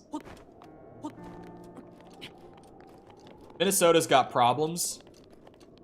But, like, after 2 years in Florida, I'm good. I'm comfy here. I'm chilling. Makes sense, yeah. Florida's, like, full-blown, like, crazy redneck kind of US. Like, dialed up to the extreme where, like, outside of, like, the big cities in Florida, you've got your stereotype, like, US redneck, right? Where it's, like, meth and guns and my Second Amendment, that's guns. But you know what I mean. Like, stereotype US redneck. And then California is just, like, the absolute worst of like actual full-blown, I guess in air quotes, like high civilization kind of America. Minnesota elected somebody who's for governor whose middle name was The Body. Yes, we did that.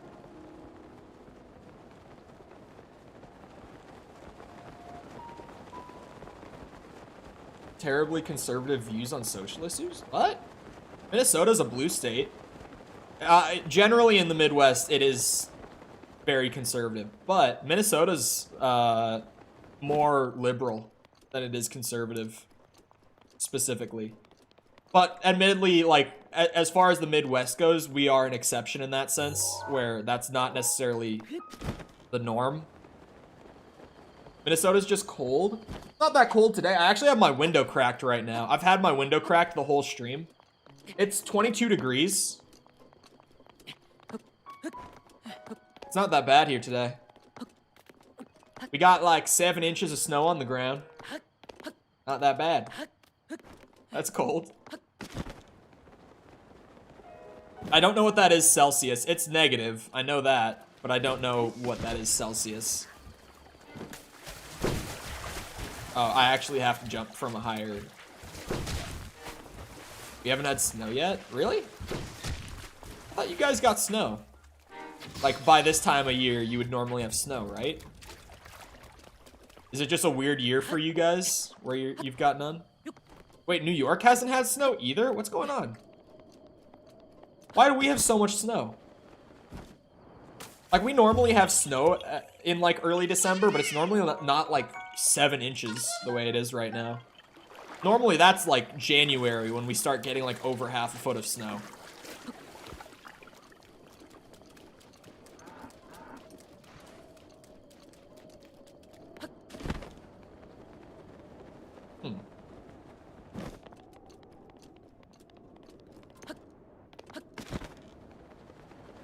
No cap, look it up. Was the 6 feet thing actually real? Because, like, I did see people, like, shitposting about how much snow was in Buffalo. There's no way it was 6 feet.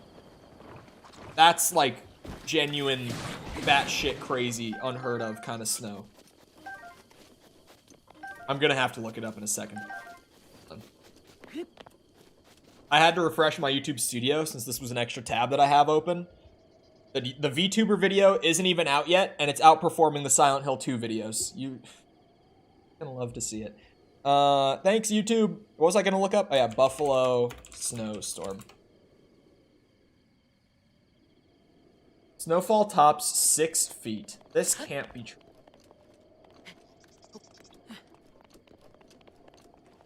I mean, like, that's not 6 feet. I'm looking at, like, all their pictures and stuff of it, and it's a lot of snow. It's not 6 feet. It's like, it gets up to 6 feet in these pictures when it's, like, plowed off to the side of the road, like, where they're making all the big piles while they're plowing. Like, that's getting to, like, 5-6 feet, roughly, because they've got people in these pictures, too. So I can just go off of that. But, like, this isn't 6 feet of snow. This is clickbait.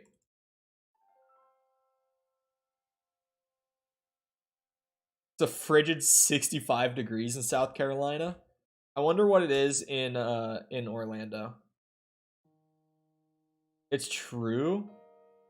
Again, I'm looking at it, and it's like the piles on the side of the road are, yeah, like 5, 6, 7 feet roughly, just comparing it to the people standing next to them. But, like, the actual snow, like, off the roads is normally what you'd use to measure. You wouldn't use, like, the man-made shoveled off piles to measure.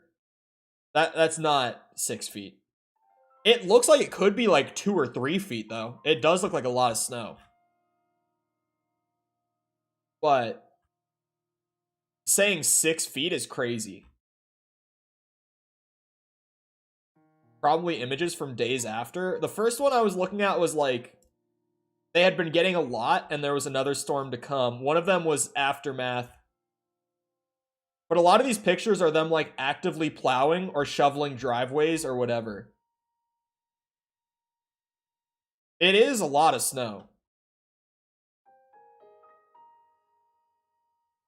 Whoa, I tabbed back over to YouTube Studio, like my streaming dashboard, which is in dark mode, always.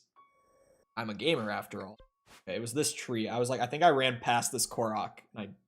Wait, no, where is that? Where am I? Oh god, I got lost again.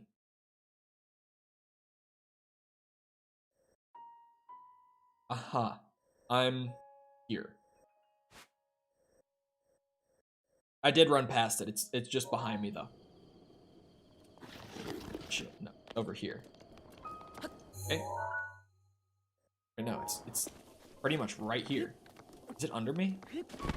Is it like down here? Yeah, got it.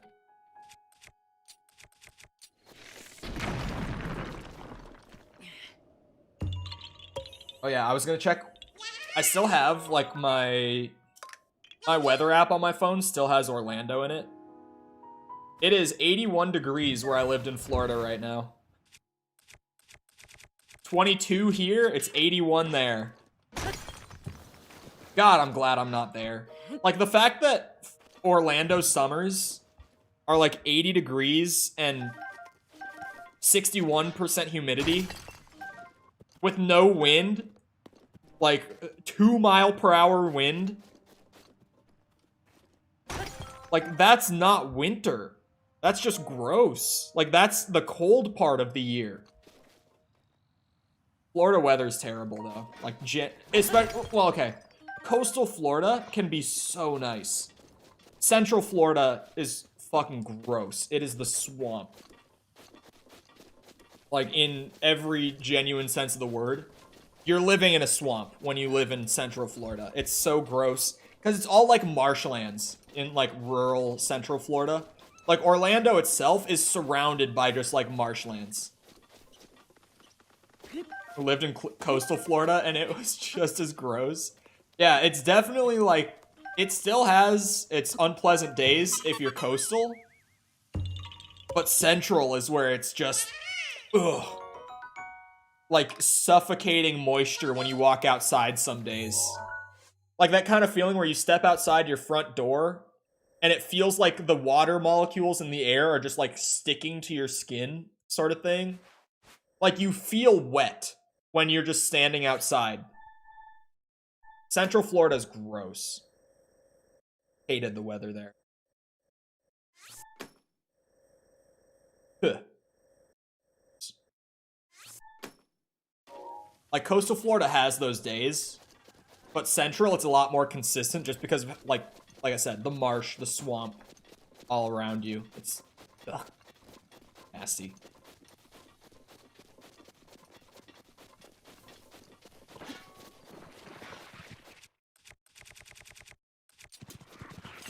Oh. Oh. If I'd ever move back to Florida, I just laughed. I feel like I may have just had, like, kind of the worst Florida experience you could have. Like, in all fairness. Okay, maybe not the worst. I didn't live in, like, Jacksonville, but I lived in Orlando, like, in the city. Like, there's, you know, I lived in a suburb of Orlando, and then there's, I lived in Orlando. I lived in Orlando. Like, heart of center Orlando. And it was just... The city sucks. The people in the city suck.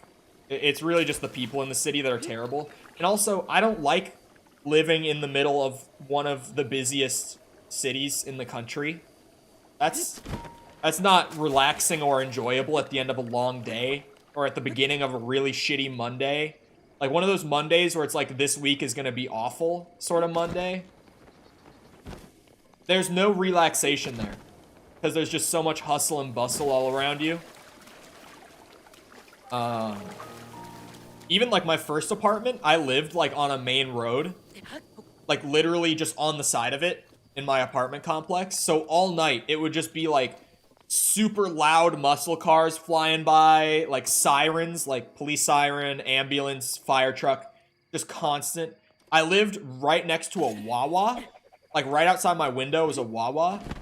So like nearly every morning at 6 a.m. there would be like a delivery truck going beep, beep, beep, like backing into the Wawa. Just so, like I said, there's no relaxation there. It's just constant. And for some people, that's nice. I fucking hated it. And the people are mean, because everyone there is super grumpy, because you live in Orlando, and the weather sucks.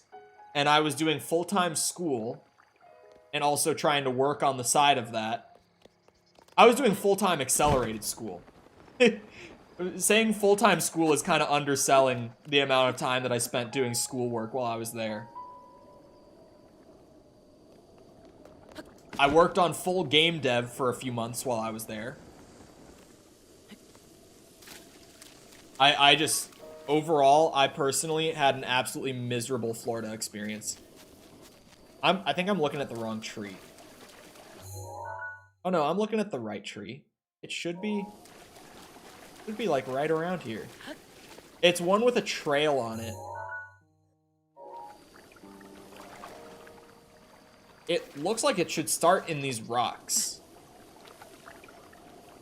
Nothing right above it. It's one of the yellow flower ones. I had to click on it for more details because I'm not seeing this. It says the trail starts right here. Like, literally right where I'm standing. Does it? No, it starts on the rocks and goes to the other side. It's at the south end? Oh, did they mark it wrong? Oh my god, it is there. Yeah, they marked it wrong. They have it marked as this being where it ends and the other side being where it starts. There's 900 of these things. I'll give them a pass. There are 900. They just mixed up the start and the end points. Wait, it doesn't even end here. Wait, where did it go? Okay, this one's super scuffed on the map, but at least I got here.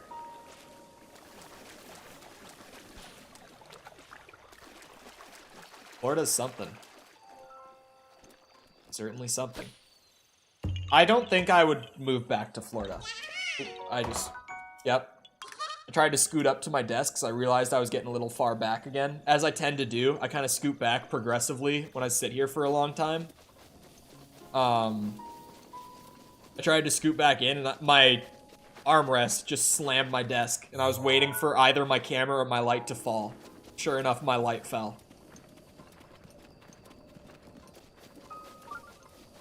Oh. Now that's a sound I haven't heard in at least a week.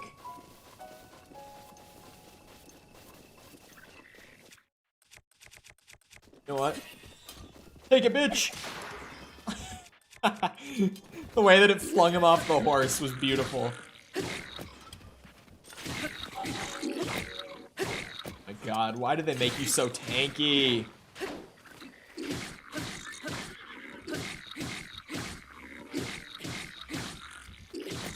New strat just dropped? That was awesome. Found a new way to efficiently deal with bokoblins. Never send them flying. Never initiate the knockback attack. Give it a pause and just loop the beginning of the combo over and over. Easy money. Oh my god, will it freeze only the enemy and the horse will keep going? Oh. Okay, that's really funny. I have not done that. I never stasis enemies.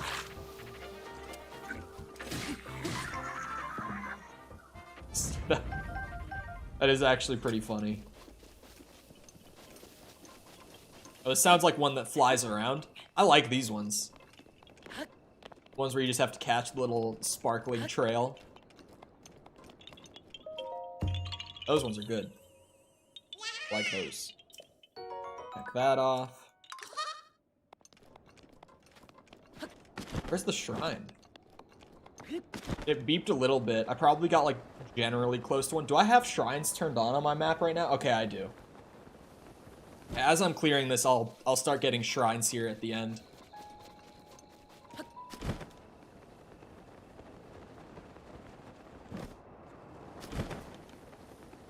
Found the rock.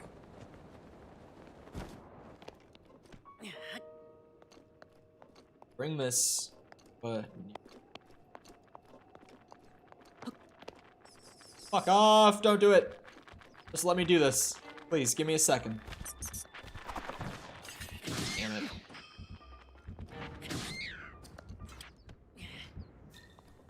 Ugh.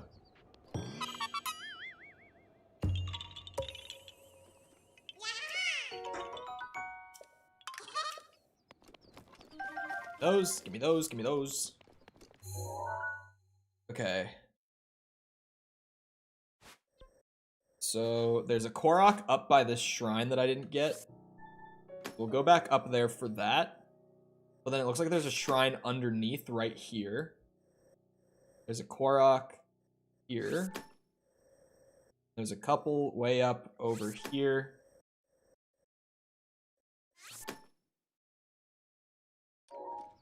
Alright, got the plan laid out. Oh my god, that's a big climb. Yeah, we're not climbing that. I'll get up top and then I'll just run up. I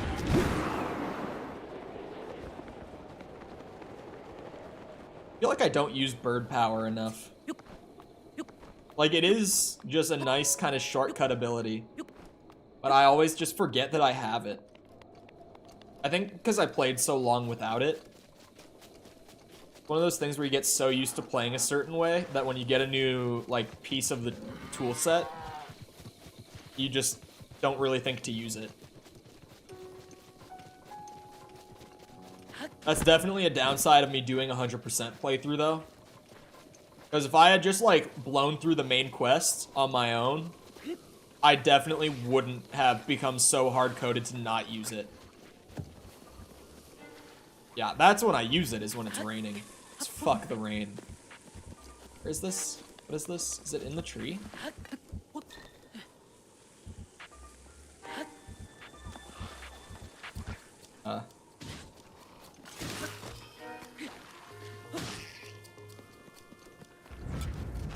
This might have been one of those where I marked it wrong. Definitely could have been.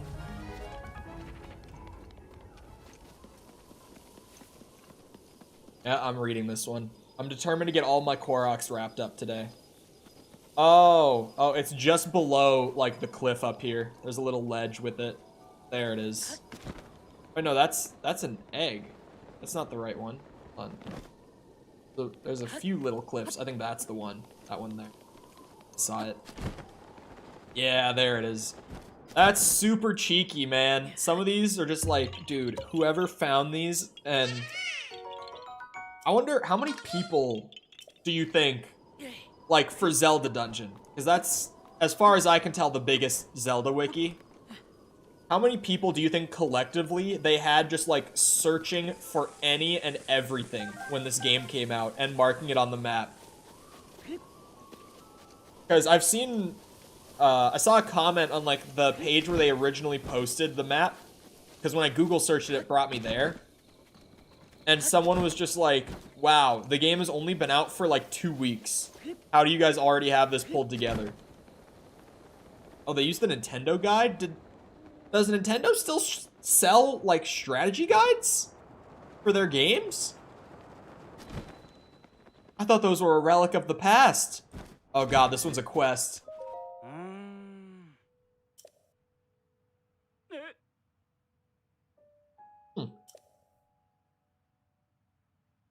That's actually crazy. I thought no one did that stuff anymore. Hell, games don't even do manuals anymore. Like, they genuinely don't.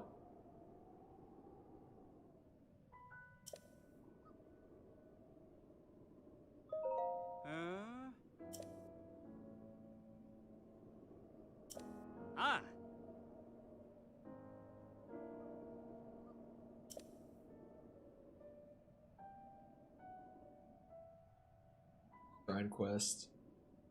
Yeah, I might check out a PDF of it. I'm assuming it's massive if it goes over, like, Korok seed locations and shit.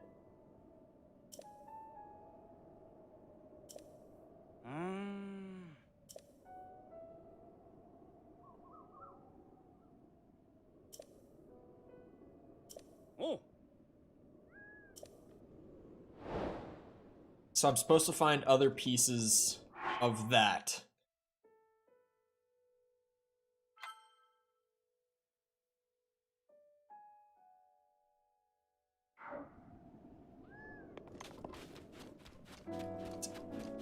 That's gonna be fun. Let's hope that one of them is just, like, right up here.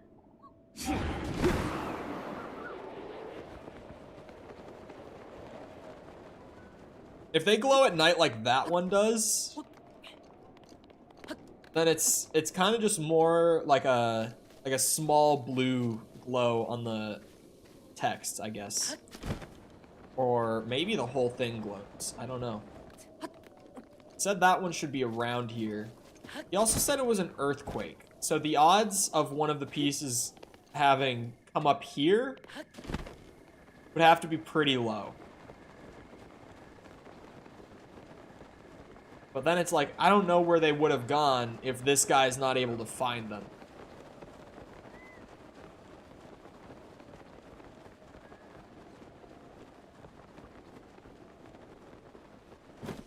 Oh, well, there's one. What do I do with this? Found a piece. Oh, do I take a picture? Aha. Okay, so that's a piece. He said one of them has to be around here. This is gonna be a long one. I'm gonna have to do this and then activate it somehow.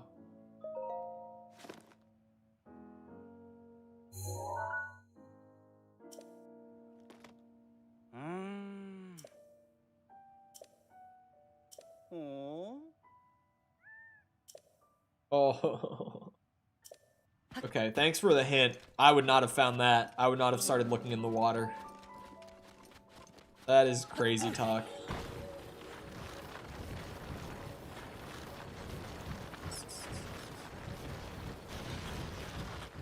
Level design, or I guess quest design.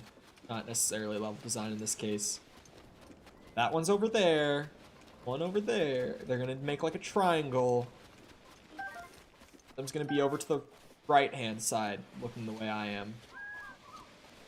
Probably. What was that? Question marks. Oh, fish.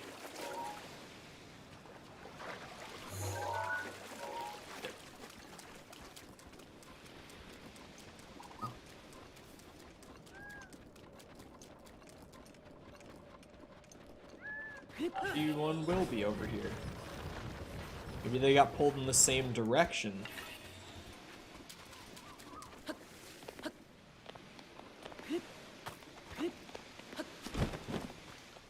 Seems a lot more reasonable that I would be able to take a picture. That's it, isn't it? Did I just see it? No? No.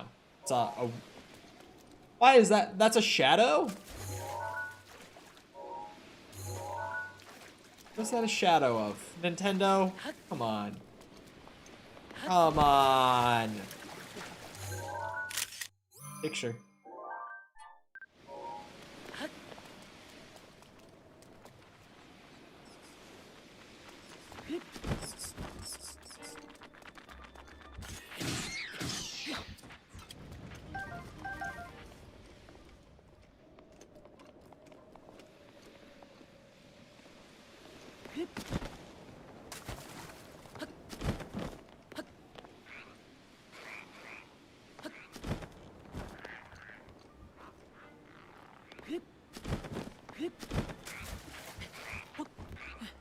Can't believe they have me running around on rocks, looking in the water.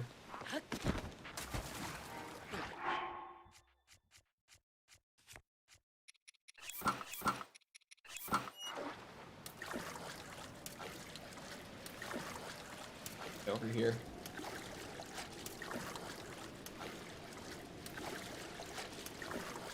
It's still 3 a.m. I've got a bit more to search before nighttime goes away. That was also a shadow of something that wasn't there.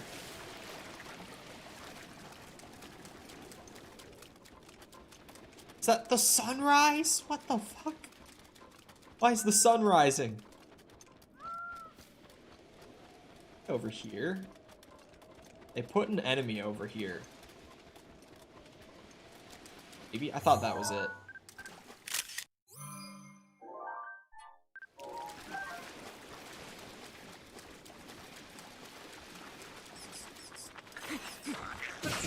Get away from me. Trying to do my completionist stuff here.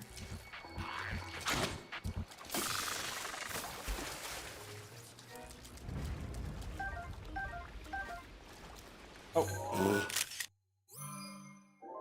I guess the game still considers it nighttime even though the sun's up. Good to know. 4 a.m. code-wise is still nighttime.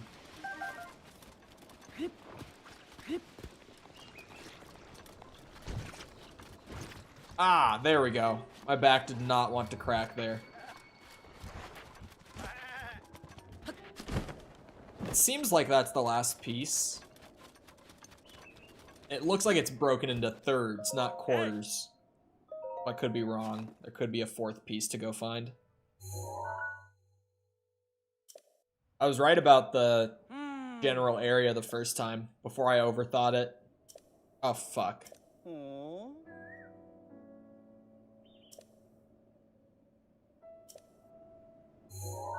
Oh.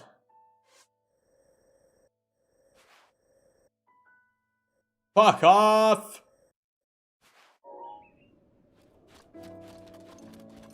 Hate this guy.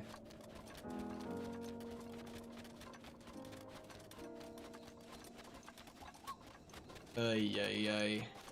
Over there. Time for a little swim.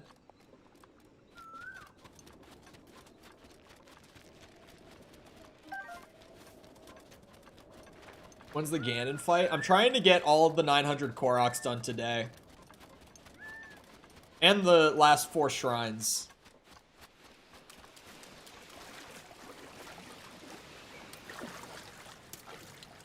I could probably fast swim across this, right?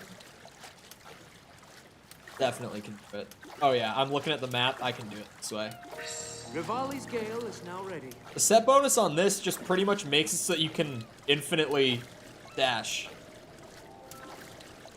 I feel like it might even be better than normally swimming, like stamina-wise. I could be wrong about that. Oh, it is. It definitely is. It just uses such a tiny little bit for each dash, and it pauses, too.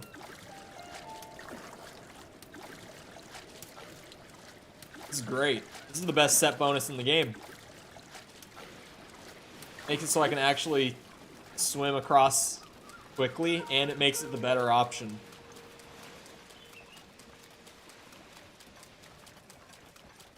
God, I should look at night. Where? There's my wood.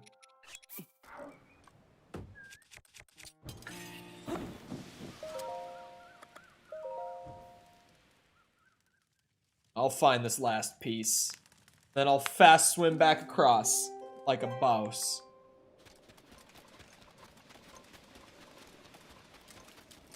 Gonna run along the shore, I guess. I doubt it's like up in the middle of it. Probably sitting like just along the shore somewhere. Probably. Korok near it? I should actually look. Oh yeah, there's a Korok right up here.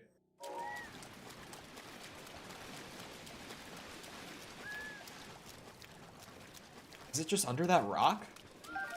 It's like between these trees. Oh, there it is.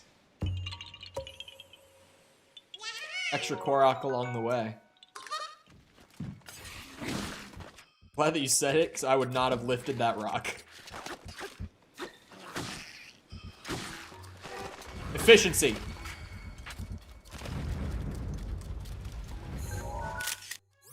That should be the last one. I hope.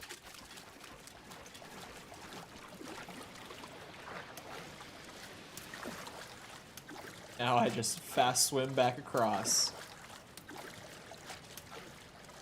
Little splooshes.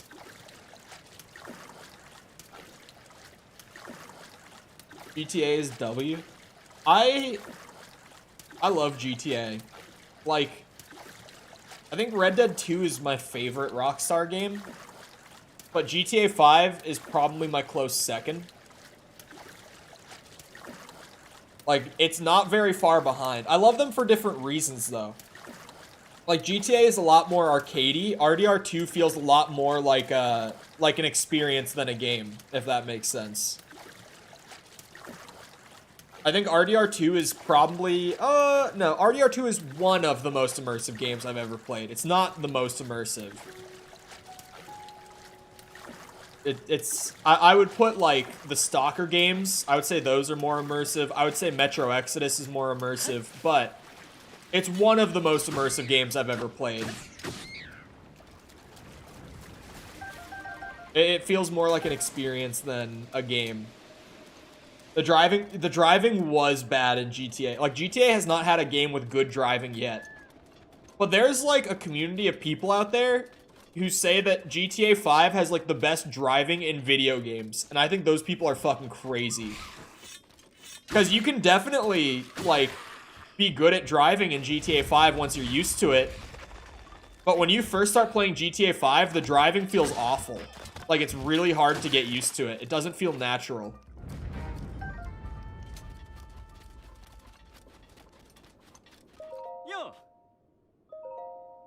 I'm really excited to, like, actually eventually see how GTA 6 comes together.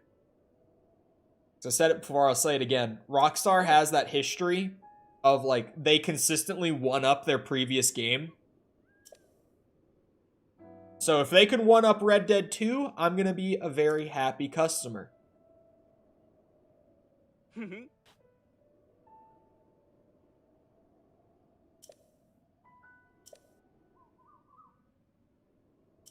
Took 30 minutes for me to complete that. I had the same experience back when I was like 12 and picked up the game. What did he say? I was too distracted. When the two find their place and kneel in reverence. Hey, buddy. Kneel in reverence.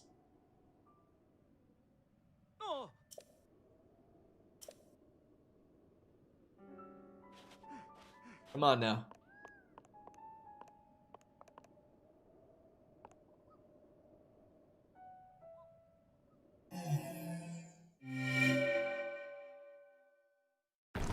Forgot that word. I used to know what penitent means because of Halo.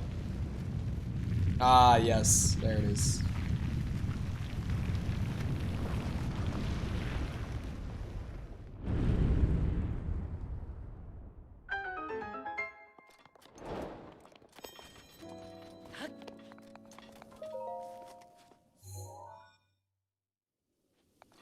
New shrine. Give me orb. This is the 4th to last.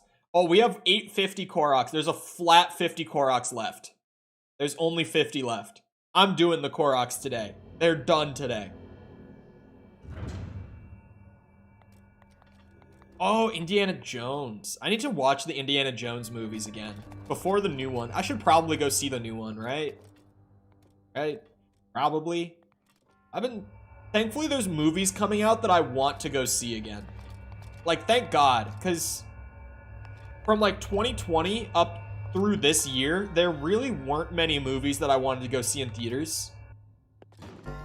And even the few that I wanted to see, I skipped a lot of them. Because I was just like, like, I would see it for the sake of going and seeing a movie, but it's not worth it. Oh, shit. How did I not realize that that was what was going to happen?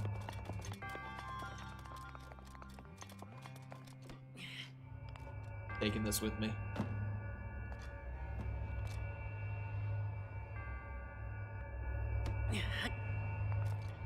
There are various ways that I could shortcut this and press the button down, but I'll do it their way today. I don't even have to ride this thing back across. I don't know why I was doing that. I have like 2 more pieces of wood. I don't have any. Like, I could do it, but I would be out of wood. Why did it only... Oh, that has the key in it. Why did it just make the, like, puzzle complete sound when I opened the chest instead of... Oh, I guess they wait until you open it because, yeah. Like, you can open the gate, but that doesn't necessarily mean you've solved the puzzle because you have to go back. And wood is so hard to get. I just don't want to go chop trees. Simply. Like in Red Dead 2, when I was 100%ing that game, I would genuinely avoid some gunfights because I just didn't want to make more split point rounds. If you know the game, you know what I'm talking about. With split points, I wouldn't want to do it. Oh shit. Fuck, man. What's wrong with you?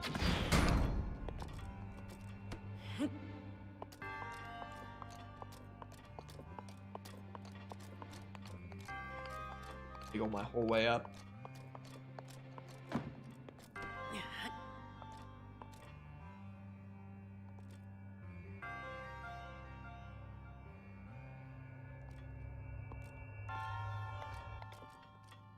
This time.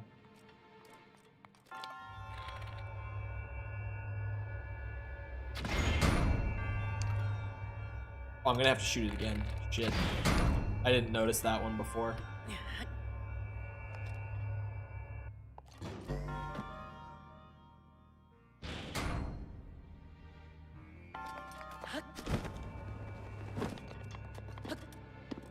Dropped a couple arrows along the way. Perhaps.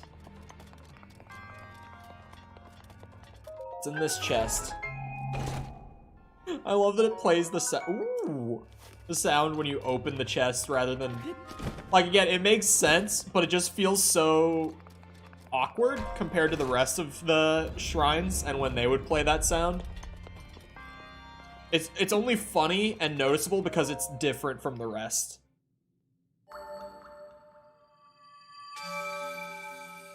Makes sense, it just feels weird regardless. Sometimes is the case. Sometimes the best way still just feels awkward in execution. Look at Red Dead 2 story missions. Prime example.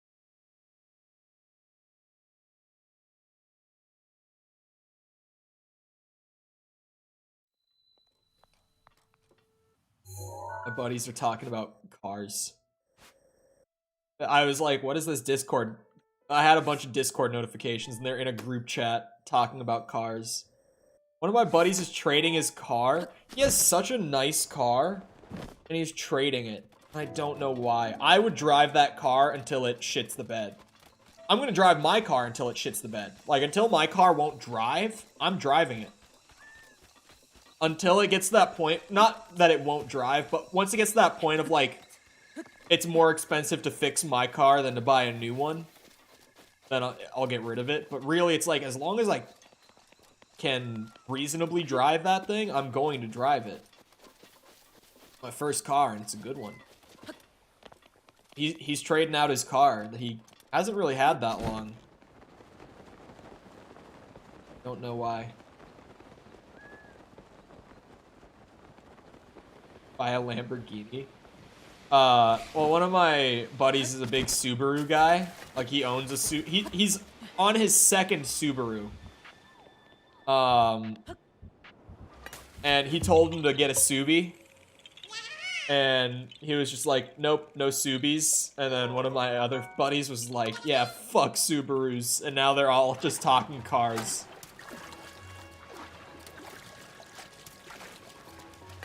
My first car I drove until someone crashed into it. I just, like a few months ago, I replaced my rear bumper on my car. Because when I was in Florida at school, this was like my last month of school too, when I was in Orlando. I was in one of my night classes. There's a shrine. I was in one of my night classes. I get out of class at like 11 p.m. I walk out to the parking lot with my buddies and we're just talking about whatever. And then I walk around the back of my car to go around to the driver's seat. There's a big fucking hole in the back of it. And I'm just like, what is this? Someone had hit my car in the parking lot while it was just parked there. Like, absolutely, like, scraped along the back of my rear bumper. Like, it was all scraped up across the whole back, and there was a hole in the corner of it. And just left. Like, they didn't leave a note or anything. I was just like, are you fucking kidding me? So I got that replaced. In all fairness, though, I found a guy who did it really cheap. Like, I was considering leaving it. I was on the fence about it. I was like, do I need to spend that many hundreds of dollars just for my car to look nice. Like, functionally, it's the same car. I was really on the fence about it, but then I found a guy who was willing to do it super cheap, and he did an amazing job. If you looked at the back of my car, you would have no idea that that's not, like, the bumper that it came with. It looks like just straight up, like, factory bumper. He blended it perfectly with, like, the paint and everything. You would have no clue. It looks perfect. That dude is... He's got talent. He's a super chill guy. Like, when you go into the shop and you're just talking to him about it, he's just super laid back, which is nice. It doesn't feel like he's trying to con me out of anything, because he's just so relaxed about it. And he works for way cheaper than any car shop guy I've ever worked with. So I'll probably be going back to that guy next time I have a problem with my car. I liked that guy a lot. Because every time I've gone to, like, a car shop to get something fixed or, you know, whatever, I've always, like, felt like they're trying to kind of squeeze as much extra random work in as they can. And I'm not a big car guy. So I'm always there, and I'm just, like, listening to them. I'm like, uh-huh. And they're like, so can we get the go-ahead to do that? And I'm like, let me make a call. And I've got a buddy who works as, he works in a car part shop. And he's not a technician or a mechanic or anything, but he's a huge car guy. Like, he works on his own car. He's not a professional, but, like, he does all his own work on his car. So every time I would text him, and I would be like, what the fuck are they trying to do to my car? And he would tell me if it's legit or not. I would, like, tell him what they wanted to do and what they're, like, giving me on the estimate. And he would just be like, yeah, that's fine. Or, no, they're trying to scam you. Thank God I got that guy.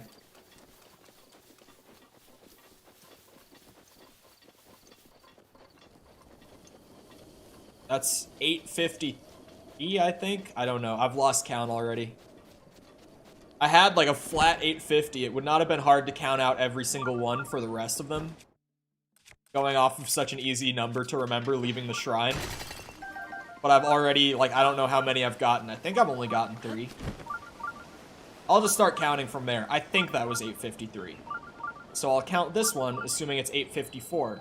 This has got to be just up top somewhere. Yeah, I have not been here. That shrine alarm is just gonna keep going, isn't it? How am I gonna get this up there? How the fuck am I gonna get this up there? What?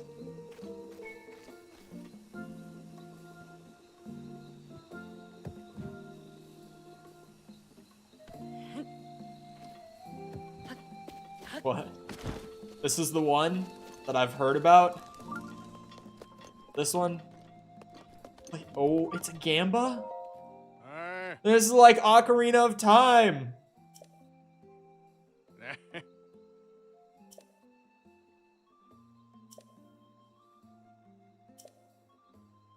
Uh-huh.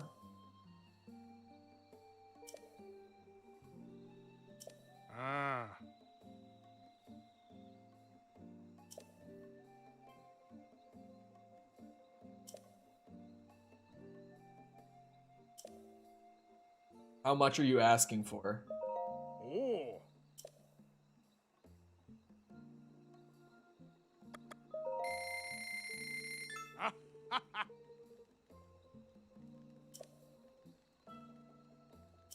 Okay, I'm leaving this to chance. I'm rolling a random 1 through 3, left to right.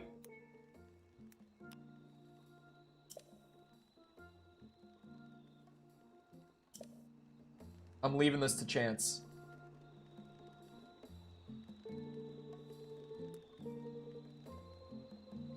It's the one all the way on the right. Let's assume the RNG rolled the same way 2 times in 2 separate programs. Fuck.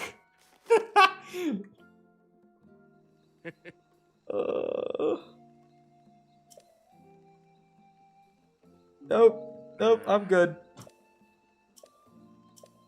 I don't care anymore. Arthur or John? John.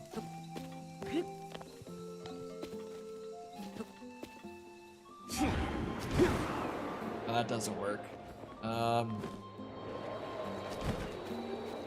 Unless it does work.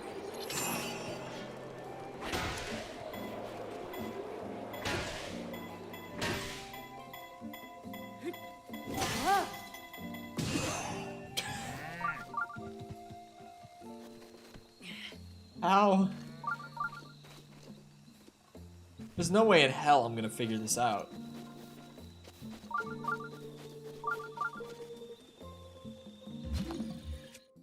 Can't, like, ice block it. It hit the fence and bounced back at my face.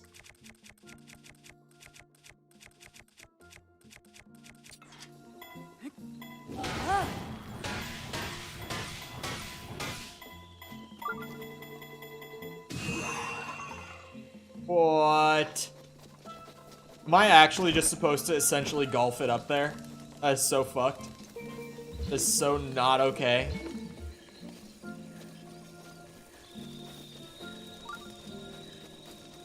This one. This is the spot to do it from.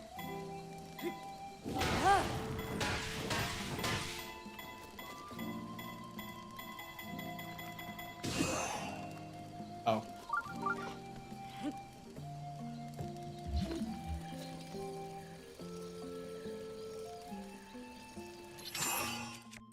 I'm gonna use my Master Sword. I don't need to spin to get 4 hits in. Oh. It is less force though, I'm going 5. Shit. Oh wait, that was actually really close. Fun. That was actually pretty good.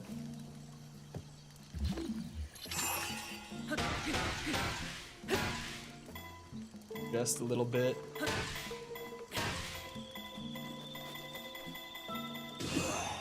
Ah, give me another rock.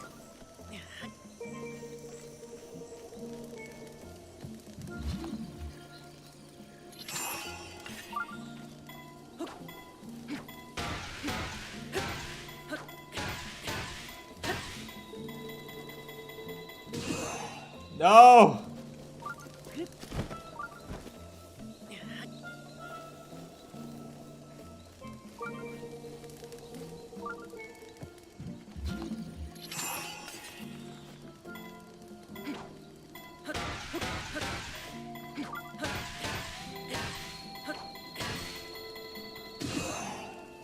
Oh. Not skilled enough for that, right? What? Let me see what the interactive map has to say about this one. Well, let me check off the last one. Here.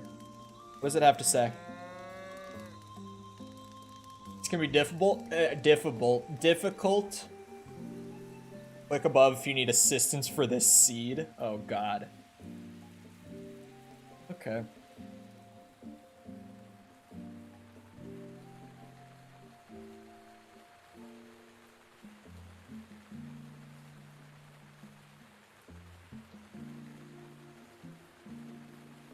Oh boy.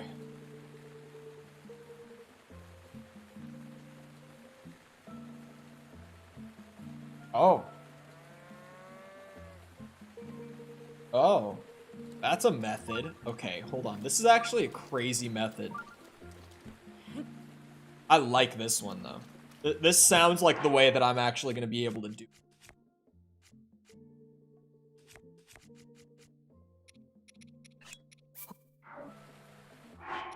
Grab more. Right? This will work still. Oh, yeah.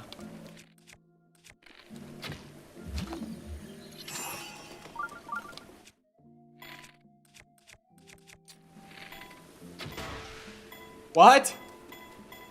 It didn't blow up. That was a bomb arrow, right? Yeah. What the fuck? Is there a safe distance on bomb arrows that I'm not aware of?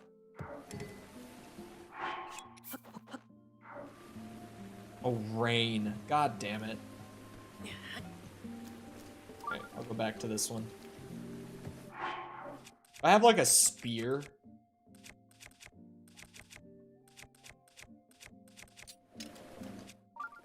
It'll just make it easier to poke it. Oh, I got my bomb arrow back.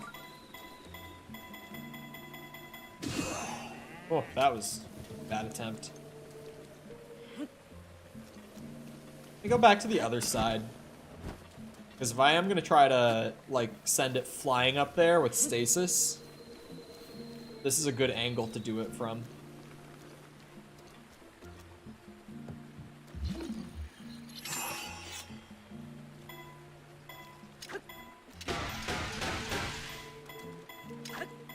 Shit, fuck.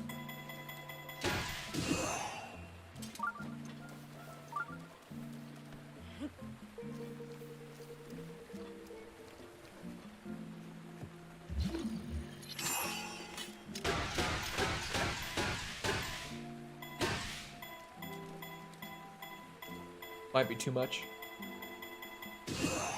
No. Damn this Korok. If the rain could go away, I could try the balloon strat again.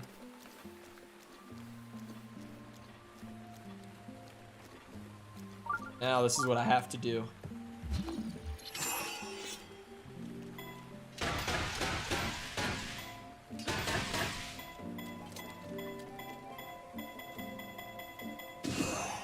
Oh, that was almost a good...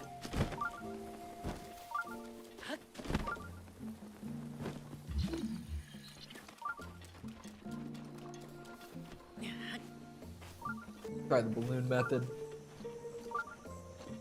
I like the idea of the balloon method. It's creative. I think they intended you to like golf it up there, which is crazy. It is so ridiculous.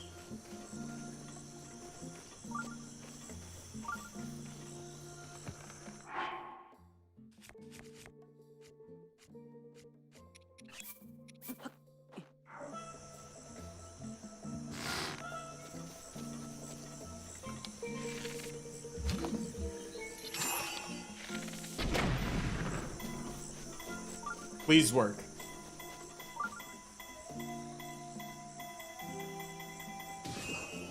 Okay. Check this out, though. That one didn't work, but this next one will. Guaranteed. We just do it closer. Simply.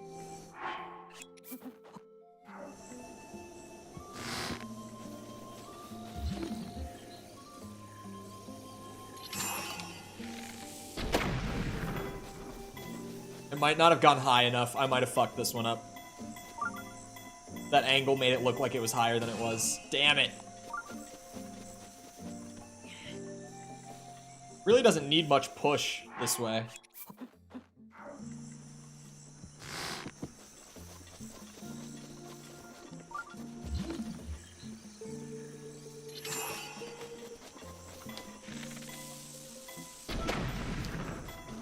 This time.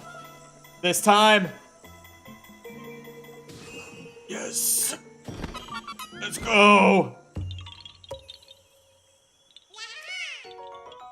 That seed sucked.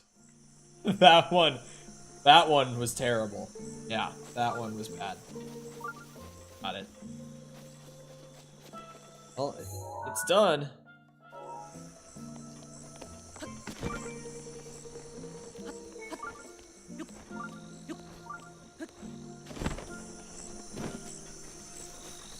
I think Ryan's stream got massive delay.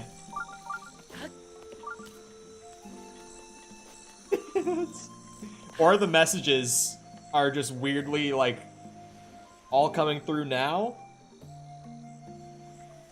Which is also possible. YouTube could have done that wacky shit. Okay. I can't tell. Seems like he might have crazy delay.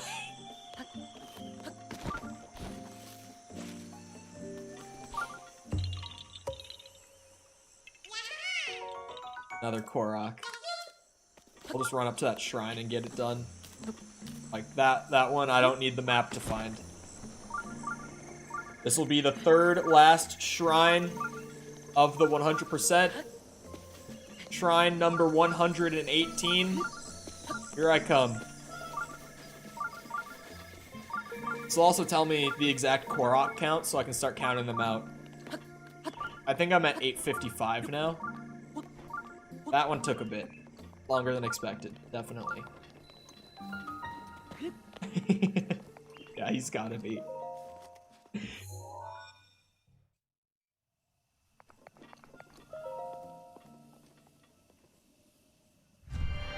Yep.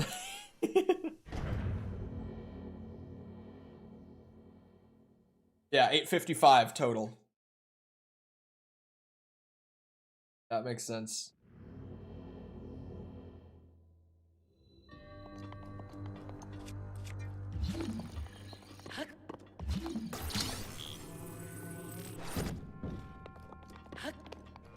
Oh. I don't know how I didn't immediately get that. Ooh, hello.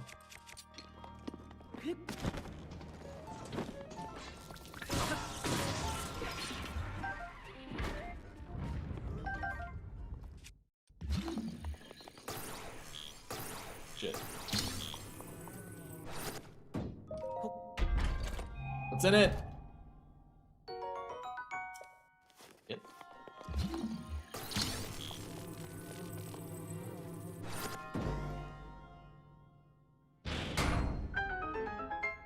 Is that what you were meant to do?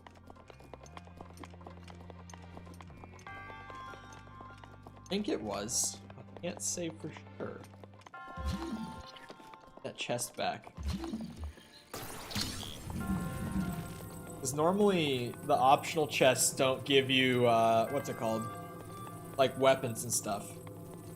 Or the optional, the mandatory ones don't give you weapons and stuff. The optional ones are normally the ones to give you weapons. Oh, wait. This is like, yeah, I thought it was the opposite. I thought it was gonna be like the left side and the right side were linked.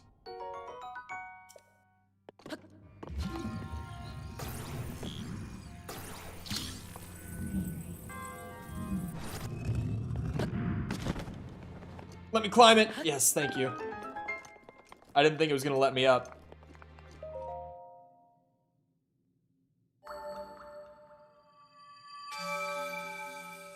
Okay. Another shrine off the list.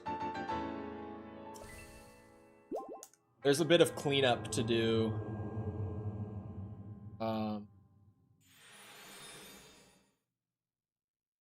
Back over there. Yeah, I've kind of I just zoomed out on like this whole general southeast region.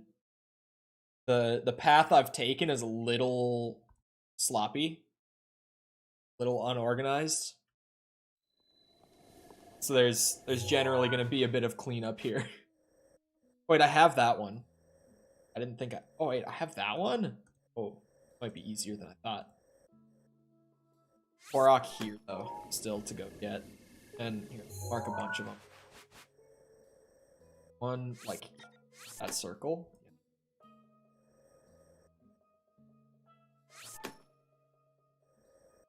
There's... art. Okay.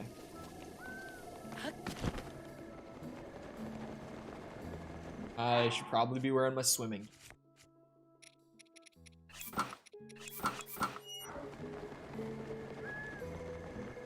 So that's 118 shrines. So we got 2 shrines, 45 Koroks left. I'm probably missing some named locations. Definitely gonna be missing some named locations. Wonder how I could even do that. How could I get all the locations other than like with a checklist, I guess?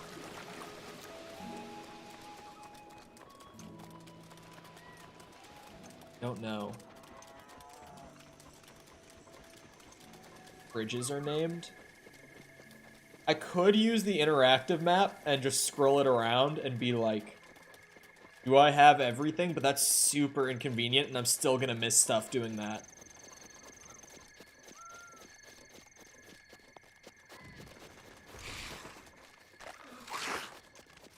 Named locations are gonna be hard to get all of, definitely. Random chest on the beach. Oh, I have to. Ah! It's one of those! God damn it! That's still the second one of those I've seen in the entire fucking game. I can't believe that this game has mimics. Fuck that shit.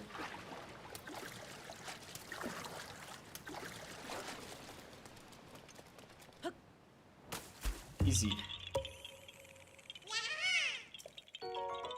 Off the list.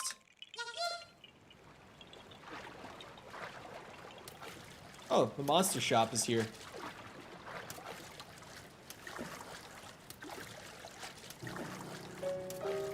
Don't mind me. Just a fish doing what fish do.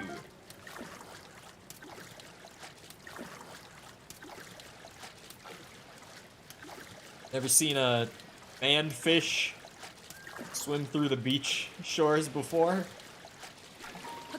Oh, shallow water.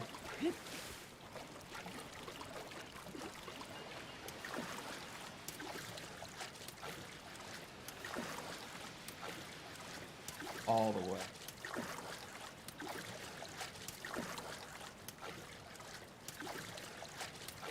Ah, my back. Fuck, why is my back so weird today, man? My back should feel great today. That's the thing. My back should not be out of whack today. There are days where my back is out of whack and it makes sense. Because of just a combination of like how much time I've been at my desk over the last week and like the stuff I've been doing exercise-wise. But right now, I have spent more time than usual at my desk for like the last week. But I've been stretching really well. I did yoga yesterday. I did essentially like almost all planking this morning. Which normally my back feels great after a good planking session like that. My back shouldn't be out of whack. I don't know why it's like this today. My mom would be like, oh, you should go to the chiropractor. I've never been though. It seems like a bit of a... It seems like I would get relief from going to the chiropractor, but it's like, for how long? Is it even worth going? And like taking the time and the money to go to the chiropractor? Because it's more like throwing a band-aid on it than like getting to the root of the problem. Always made me feel worse. Yeah, I've heard that from some people. I generally hear that like you get some relief for like a week or two, but then because you're not like actively solving a problem, it just kind of goes right back to feeling the way it used to. So I'm just like, I don't know if that would even be worth it. I really just don't know if I would. But there's a shield under the house. That better not be the Korok. Oh no, someone said before that like the tree branch Korok is like a one-of-a-kind Korok puzzle in air quotes. In the sense that like it's the only one where you have to grab an item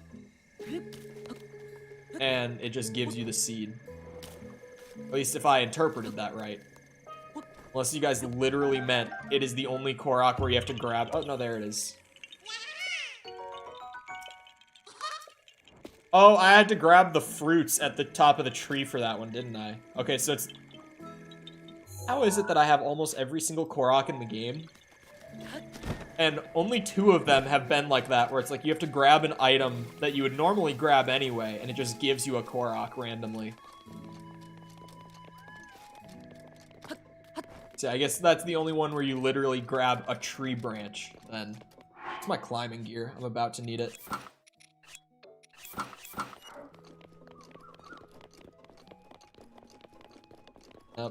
It's gonna rain soon. I was gonna use my... Actually, yeah, use the bird power. By the time the rain comes, the cooldown should be good on this. Hopefully. This is a really fast cooldown. So, I think that's a safe bet. Maybe. Probably.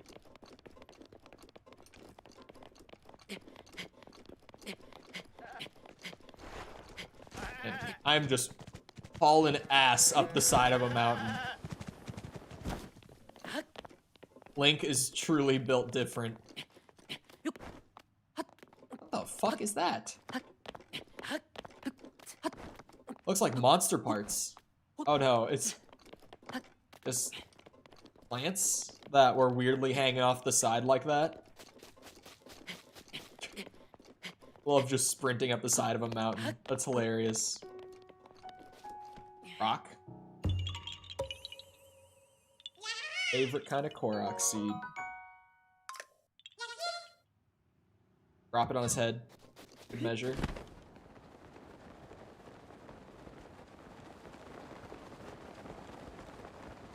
The heart one all the way down there. This will be 860. I've got an hour and 10 minutes. If I do want to check off all the like open world checklisty stuff today, then I have like an hour and 10 minutes, roughly speaking, to get 40 more Koroks and 2 more shrines. I think that's doable. But then again, like a shrine quest or just a particularly nasty Korok could throw that for a loop. Gotten that one already.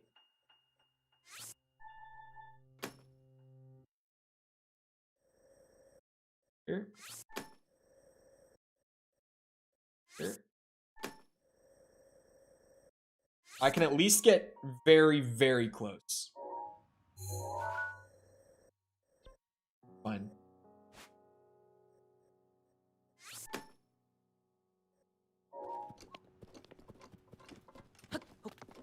Yeah, I'm assuming the one at the castle is just there. The other one might have a quest, but like if it's only one shrine quest, it's 42 items in 70 minutes. Like 42 tasks, I guess is the better word. So assuming that I go at roughly a pace of 1 per minute, even if I did have to do like one shrine quest, and there was one Korok that took me like twice as long, I can still get it.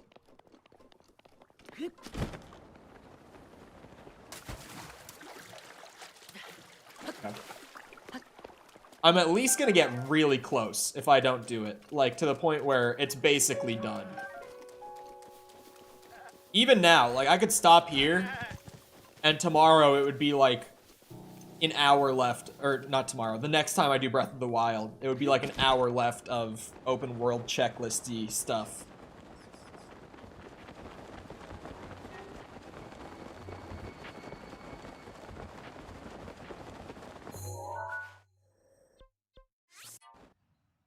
It was like, I saw the shrine, and I knew I was gonna have to go up that cliff.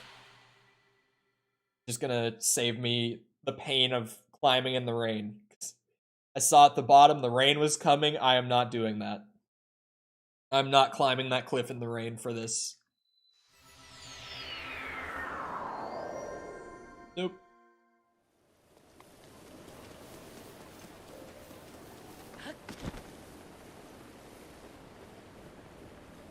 This is 861. Counting them out until it's over.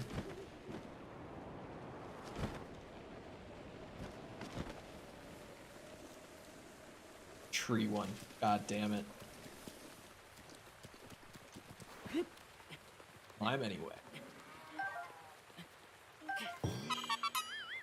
That was an easy tree one at least. Oh, wait, no, I'm way up here. Yep. I almost marked the wrong one as complete. That could have been problematic later. Fuck. Actually, that one's just in the forest. I can just fly around.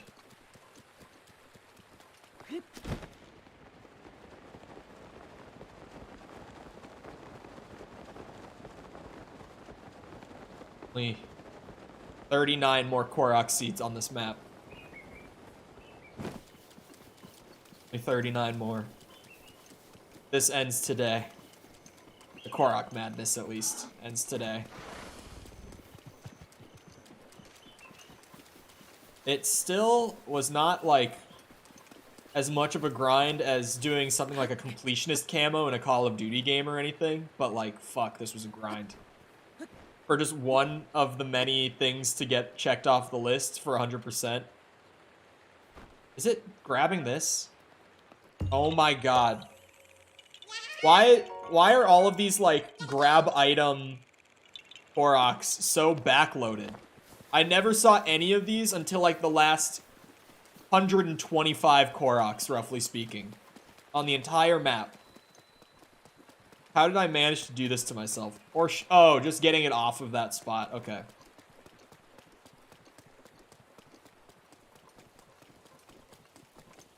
Okay, this is a shooting one. Whoa, whoa, Link. Chill out a bit there. Come on. It looks so much closer than it is. Damn it. Oh, come on.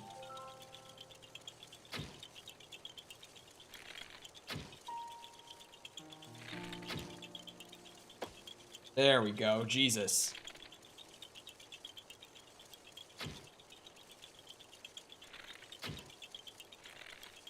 God. Where I say goodbye to all of my arrows, I guess. Fuck's sake.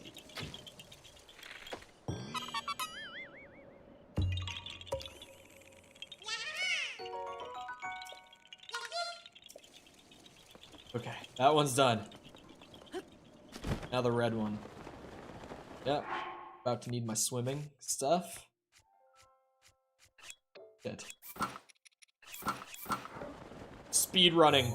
The last 35-ish Koroks. 38. Last 38 Koroks.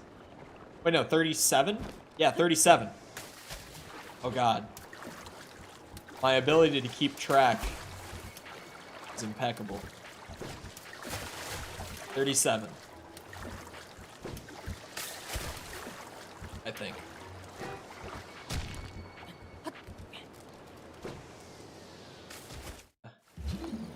Rivali's Gale is now ready.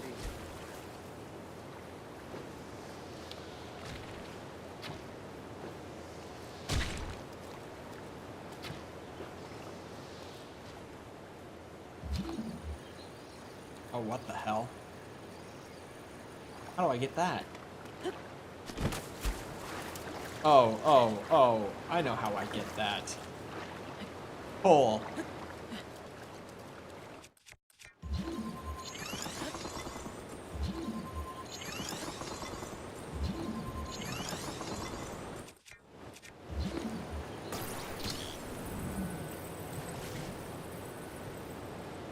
Please.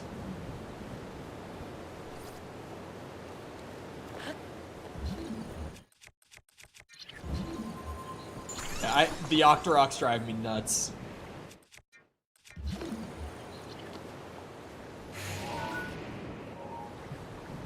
Start. Oh, it's sparking with that.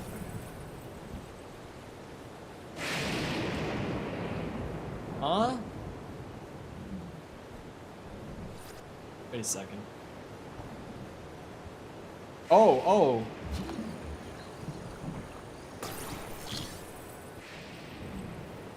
Go under on one of these? Something on the underside looks like it might be off.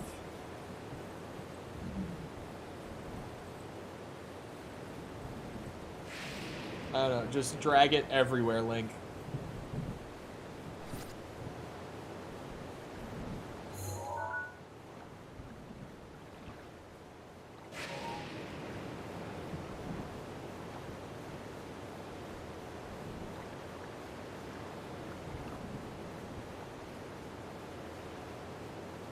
Fuck. Goes on the other side.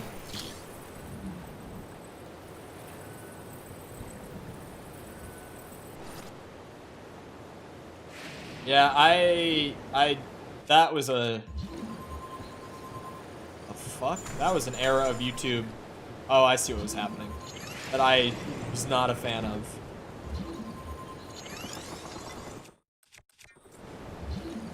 I have to close this on my desktop.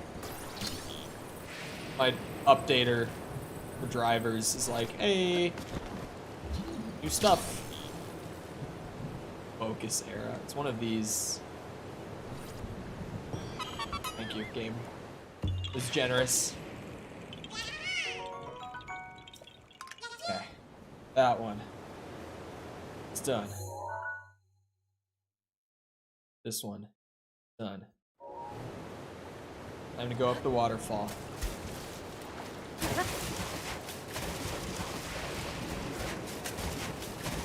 So close to having the Koroks done for good. Forever.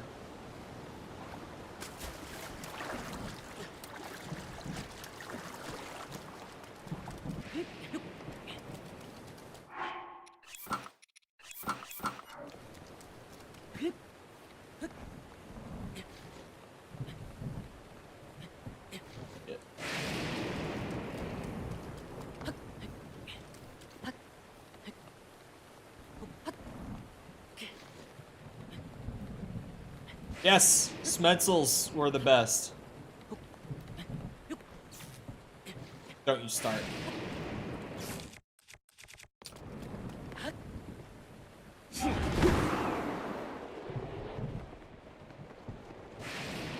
Well, I would go after them, but I don't need to. I was gonna like airdrop on them. Start going ham. Not needed. Okay. We got a Korok here. Got a Korok out here. Got a Korok tucked in here. Got one down here.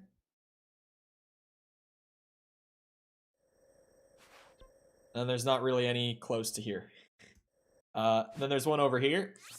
This is where I go into cleanup mode for the whole general region. I just mentioned Smetzels to my wife yesterday. Said something about the grape. What I remember is it was either like, I think it was the orange or the yellow one. It just straight up smelled like soap. I was always like, why?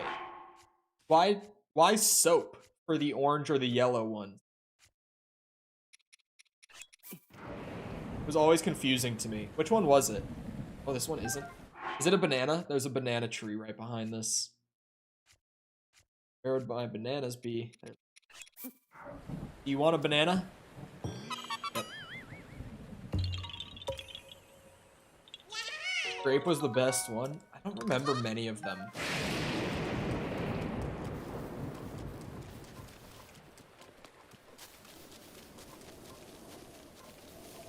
I do remember, I think it might have been orange. It was like soap smelling. I almost said flavored.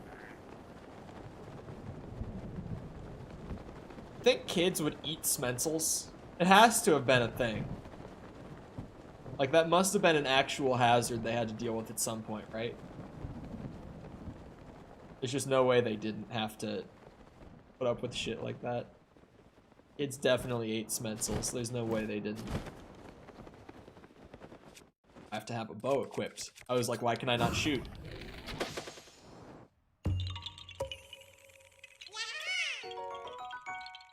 Oh, really?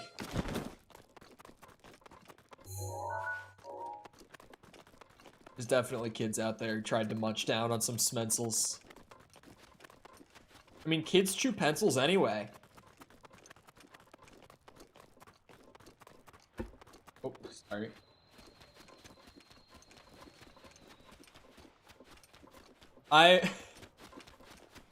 Last night, I was in a call with someone, and I spilled my water. This is a buddy of mine. He knows about this cup. He knows that, like, I wash this cup and drink out of it constantly because it's one of my few cups with the lid on it that I have here and not in storage from everything with from my apartment in Florida. It's one of the only cups with a lid and like a top on it that I still have here. Like, it's a shaker cup. And I spilled water at my desk last night while I was in a call with him. He was just like, how the fuck do you literally use a sippy cup as an adult and spill? And I've never felt so ashamed in my life. It's just like, how do you manage to do these things? And then I told him that I spill maybe like once every other week or so. He's just like, how? But really, like, I have it here and it's always sitting open. I never like close the lid on it. Even though originally that's why I started using shaker cups so much, even just for like water and stuff, was that I wouldn't spill at my desk. And I'll just sit here with the lid open and I'll go to like reach for something on my desk and I'll like smack the cup and it will go flying and spill. Like, I do it pretty often. You're just like, how the hell do you as an adult use a sippy cup and spill on your desk with it? I was just like, I don't want to talk about it. Bozos would sniff erasers? Yeah. I don't remember if I sniffed erasers or not. It sounds like something I would have done. It almost feels like I have like a very vague memory of doing it, but I don't know if I did or didn't. Like, it's one of those things that like I could picture myself doing, but I'm not sure if it's an actual memory or if I just have a feeling that I did it. I might have sniffed erasers. Maybe. Probably.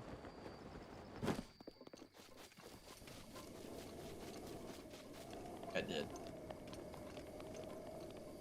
I feel like I did.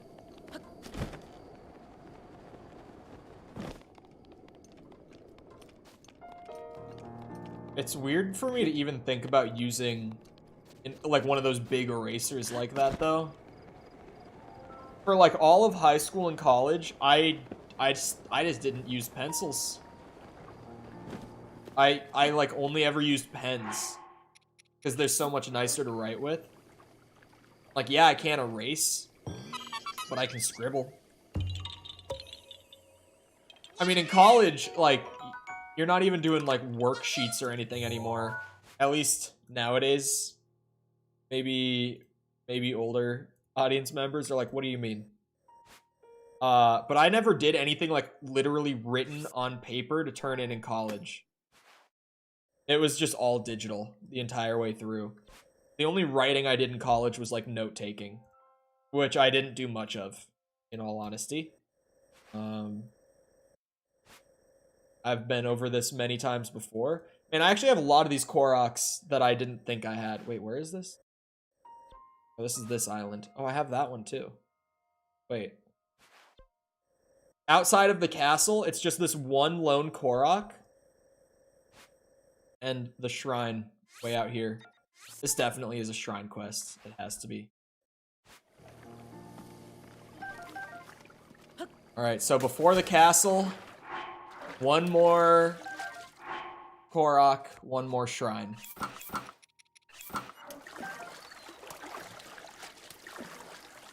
Yeah, I've talked plenty about how awful of a student I was. I did great in college though, like score-wise on like tests and projects and stuff. Like, I had good grades in college, but I have never been a traditionally good student ever. Academics were not for me. Even from a young age, that was never for me.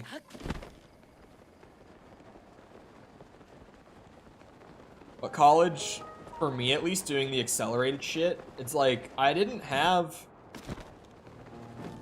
You know how in school, it would always feel like you just had so much, like, busy work? Like, shit that you didn't need to do.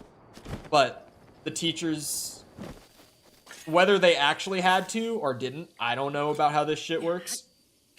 I don't know if they had, like, a quota or something. Or, like, maybe, like, a benchmark amount they should aim for, like, how much work they should give students a week. Or, I don't know, anything of that sort. But it almost felt like I would do so much work, especially in high school, that I had like no reason to be repeating these concepts over and over and over and over so much. But the teacher just felt like they had to give work, or maybe they did have to give work. I don't know. But God, in college, that was way less. Because in high school, I've said this before, I just straight up wouldn't do so much of what got assigned. I just straight up, I would like, because we had one of those things online where your grades would be updated throughout the term, throughout the semester. And you could even like calculate out the amount, or like I could go in with all of my entered scores for the semester, and then I could go to like all of the upcoming tests and assignments and stuff, and I could like enter 0 and like 70-80% for the rest of them just to fill it out, and see how much not doing that assignment would affect my total grade at the end of the semester. And I would decide whether or not I was going to actually do it, whether or not it was worth the time. And there were so many of those like 10-point assignments throughout semesters and like all of my classes that I was just like, I'd plug the numbers in, I would be like, nope, not worth the time. How many Koroks? We have 29 Koroks and 2 shrines left. I think I'm gonna have all the shrines and Koroks by the end of the day. I'm fairly confident. I've got 55 minutes to do 31 tasks. And after this shrine, every single one of those Koroks and the last shrine are all at Hyrule Castle. This is the last thing I have left outside of the castle.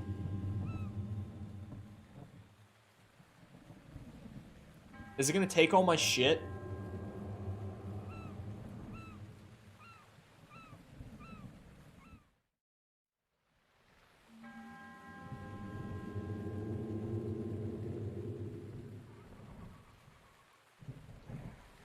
What did that say? Yeah, I could probably kill one of them with a tree branch. I think I could manage. Oh, never mind. I forget how quickly they break. Yeah, I'm gonna need something better than that. God.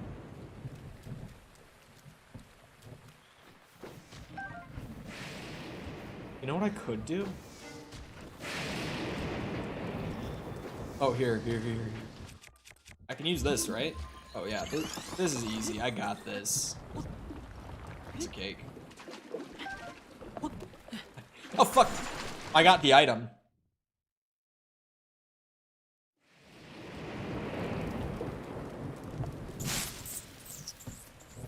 Got this. Is it a constant thunderstorm here? That's kind of crazy. You guys have bows and stuff. Test here. Oh my god! Ah!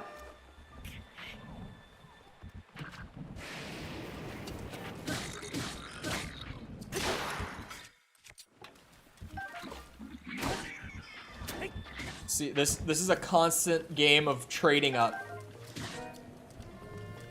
Anyone ever take an economics class?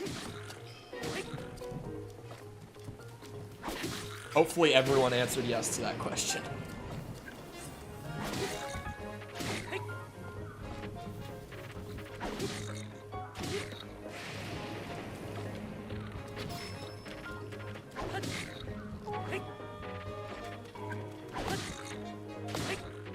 Oh shit.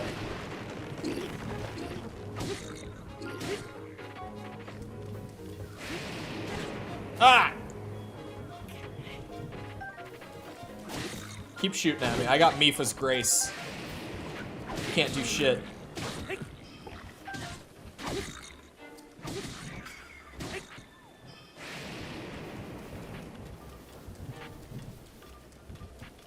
Want whatever's in that chest. It seems like, at least for the time I'm gonna be here, it's gonna be a constant thunderstorm. Even if it's not a hard-coded constant thunderstorm, on my forecast, it's here to stay. This will be important at some point. Really? Am I gonna have to kill you?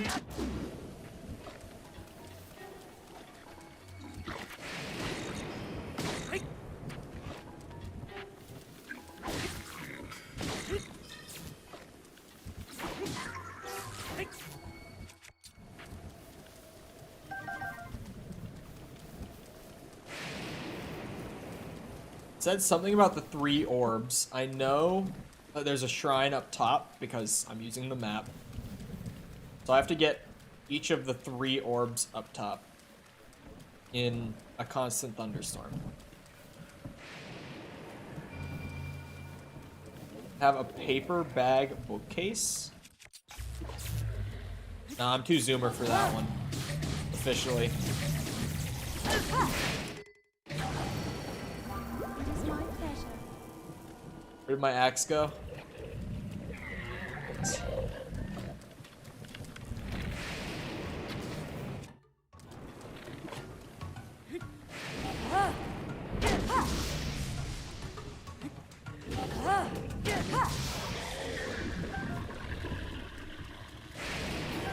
Yeah, I know Tim Hansen.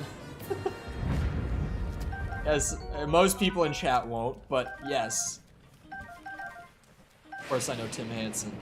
Come on now. Bro's going through it. I watched that video, like the 55-minute one. I threw it on in the background. Shit's rough.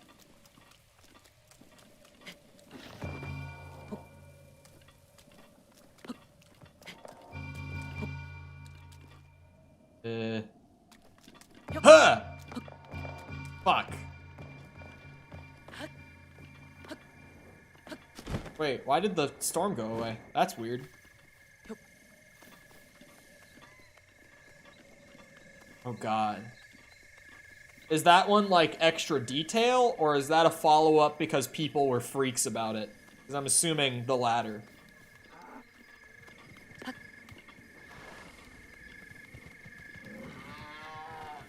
I hate them just as much as I love the Lionels. What? I love fighting the Lionels. I think they're a little too tanky, but other than that, I think they're fun. Like, the fights are a little drawn out, if you ask me, but the mechanics are good. How the fuck am I gonna get this up all the way?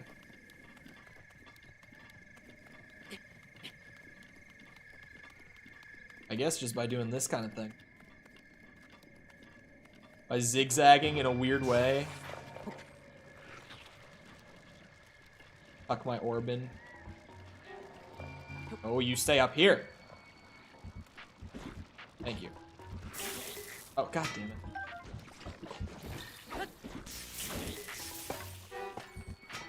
Oh, jeez.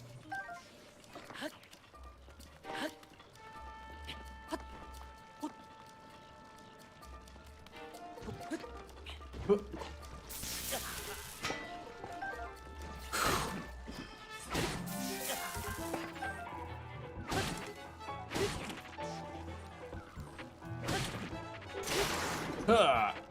Okay, the other one's no longer a problem. At least not immediately. We go 1 orb at a time.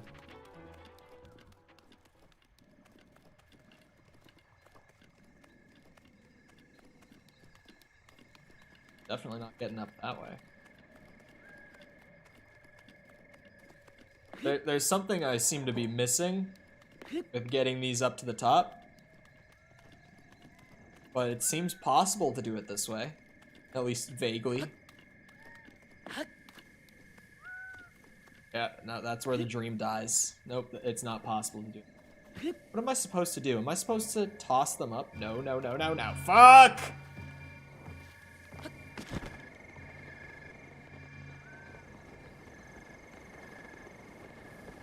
Shit.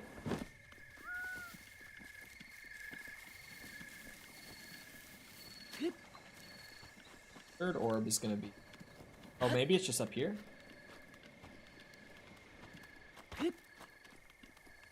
There's a pathway somewhere I'm missing. It might be around the back. I just kind of looked at, like, the map of it. What? Wait, that can't be right. What's that about?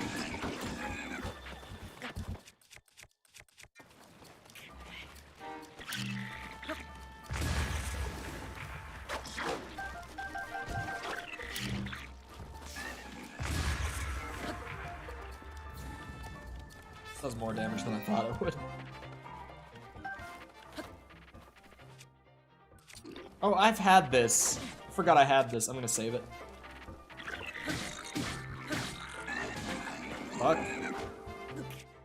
Oh god.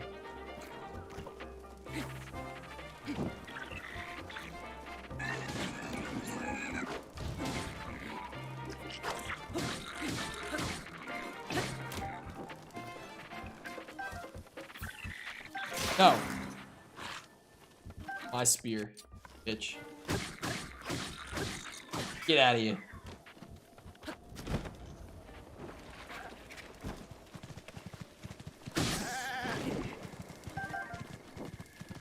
Wow. That goat is tanky. Grab one of my orbs. So I guess you have to drop them in spots around the island and not bring them all up to the top like I assumed.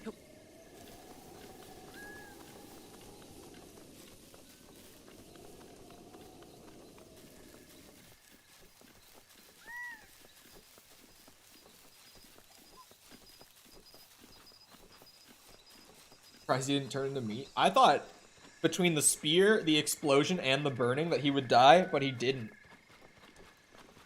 He actually lived.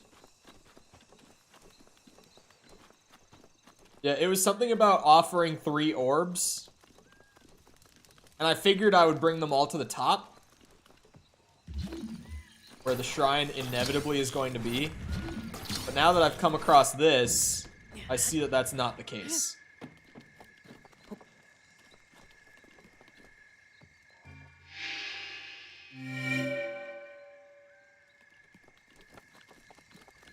Okay. It didn't turn back to orange, so I'm assuming I do have to go find other, like, platforms. I don't know the word to drop it into. Oh, also, my ADHD burr brain has been going on this the whole stream. Let me look before I speak. Let me take a peek. Because I ranted at this, or about this at the beginning. One's on the up. Oh, it's I'm on the fence now. I'm on the fence now. Hold on, let me look at impressions data.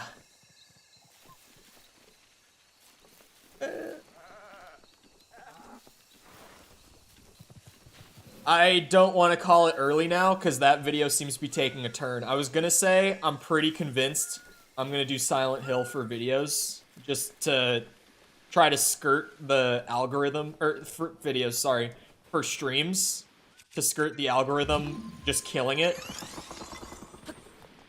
But now the second video seems to be tracking back upwards. I don't necessarily know. I think it would be a very fun stream game because of the spooky shit. Like, it's one of those things where, like, just inherently, by the nature of the game, it would be fun to have, like, live chat for. Shit, I need to readjust these a bit. I feel like this has to be super particular to roll it across.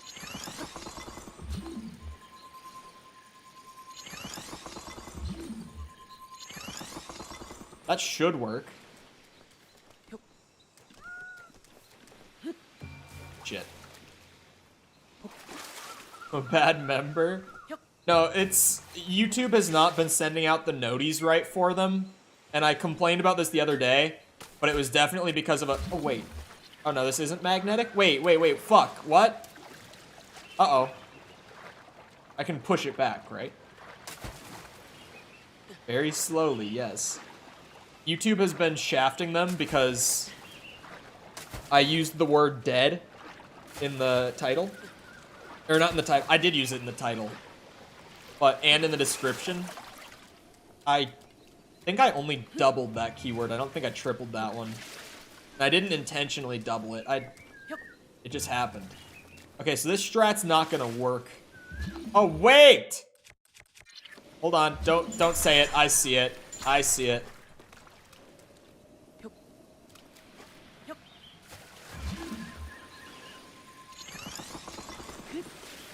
So, yeah, YouTube hasn't been sending the Silent Hill videos out right, and I've been frustrated by it. Because it also had, like, a more ripple effect on other stuff on the channel, too, where my impressions data has just generally been down the last few days. And noties have been really inconsistent for the last few days, which is not normal. Normally, the notifications are pretty consistent for me on YouTube, which is also probably just because so many people who are subbed to the channel have, like, the all notifications setting on. Oh, I'm under it. Oh, no, I'm not. Ugh. That was a good throw. It better not go over. I swear to God, I'm gonna get up here and it's gonna be gone. Okay, thank God. Yeah, I'm undecided. I'll let that video sit for a day before I make a call on it.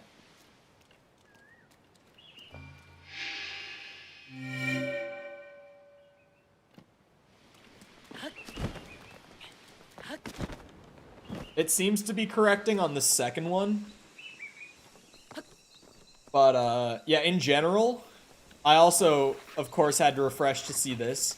The video that I have set for tomorrow currently has already outperformed my last 3 video uploads. So, like, the last 5 days of video uploads. The video that hasn't even come out yet still is not going to come out for, like, another... I'm bad at math. 17 hours, roughly. That video's already outperforming the videos of the last 5 days. So, clearly, there's one of two things happening here.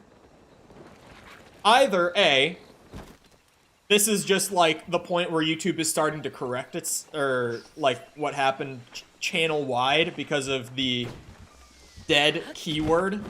Literally the dead keyword. Literally and figuratively the dead keyword. The word dead, but also made all of my channels and streams dead for a few days. It could be that. The dead keyword was really bad and it's starting to correct properly. Or, I underestimated the power of VTubers.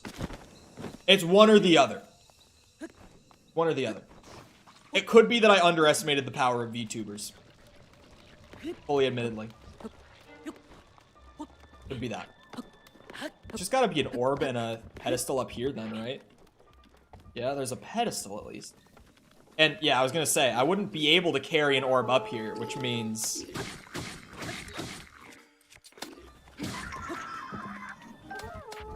Is this the collab I heard briefly about? Yeah, it's the edited down version at least, because the stream was last Thursday night.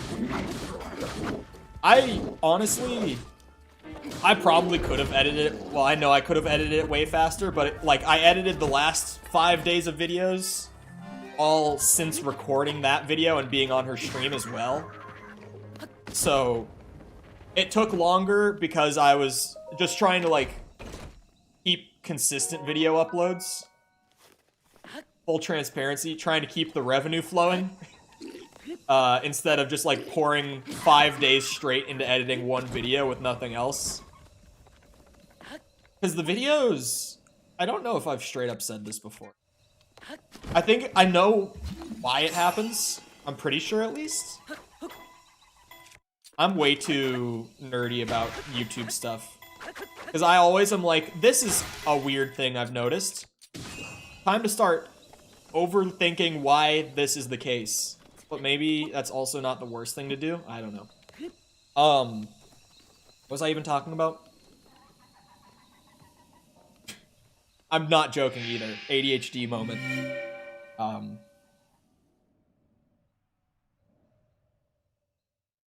Oh, yes! I think I know why it happens. But videos get better CPM, better ad revenue for me than streams do. I'm pretty sure I know why. Because when you go to monetize a stream, like when I set up a stream event, I have, because I'm partnered, it has a little tab. It's like, do you want to turn on monetization and how do you want to do it? And I say yes, and I say like, you know, skippable ads, non-skippable ads, confirm. Like I just do like the straight up ads for streams where it actually plays one. Their options are more limited, which could also be a factor. But then also, like, streams are unpredictable. You don't know what's going to happen in a stream. But on videos, YouTube, I've mentioned this before, YouTube has like a self-rating system against their monetization and advertising policies. Like when I upload a video and I turn on monetization and select how I want to, it'll then pull up a form that's, I essentially run through YouTube's checklist of like advertising policies. It's like what tier of, I can't remember what the word they use for it is, but essentially like what tier of foul language usage does this video have? And I'll like check that box. And it's like what tier of violent content does this video have? And I'll check that box. And if you're honest with them, they also give you a little pay boost. Like they'll increase your cut of the total revenue if your rating matches up with their automated rating. So they incentivize you to like fill it out accurately, and the bot essentially just skims it with those rules in mind. And if the bot's like quick skimming matches your rating, you get an ad revenue boost for the video. So because I know what I'm uploading already when I upload a video, and I can rate it ahead of time, I can do that form. Streams don't even have the form. Because of course you can't fill out the form if the content doesn't exist yet. Like you don't know what kind of violent content's gonna be on the stream. You don't know if you might slip the F word when you didn't mean to. Like, they don't even give you the form. They just kinda, for streams, make an educated guess about what they should be paying out, revenue split-wise, based on the history of your channel. That's probably why the ad revenue's better on videos than it is on streams. Because on streams, it's like the ad revenue's there, but most of the revenue from streams comes from like community stuff, like super chats, memberships, that sort of stuff. Ad revenue's okay on them, but it's not great. Videos, it's like most of the revenue I make from the YouTube channel is ad revenue. And pretty much all of that ad revenue comes from videos and not from streams. Like, especially the last month, doing the COD stuff. Like, for those who might not know, I have a new most viewed video on the channel as of the last month, right? Like, I uploaded a video like 3 weeks ago that is the most viewed video on the channel now, including streams and stuff too. It's the single most viewed piece of content on the channel. So like, having the combination of getting a better revenue split and getting the best numbers in channel history, the videos are making more than the streams.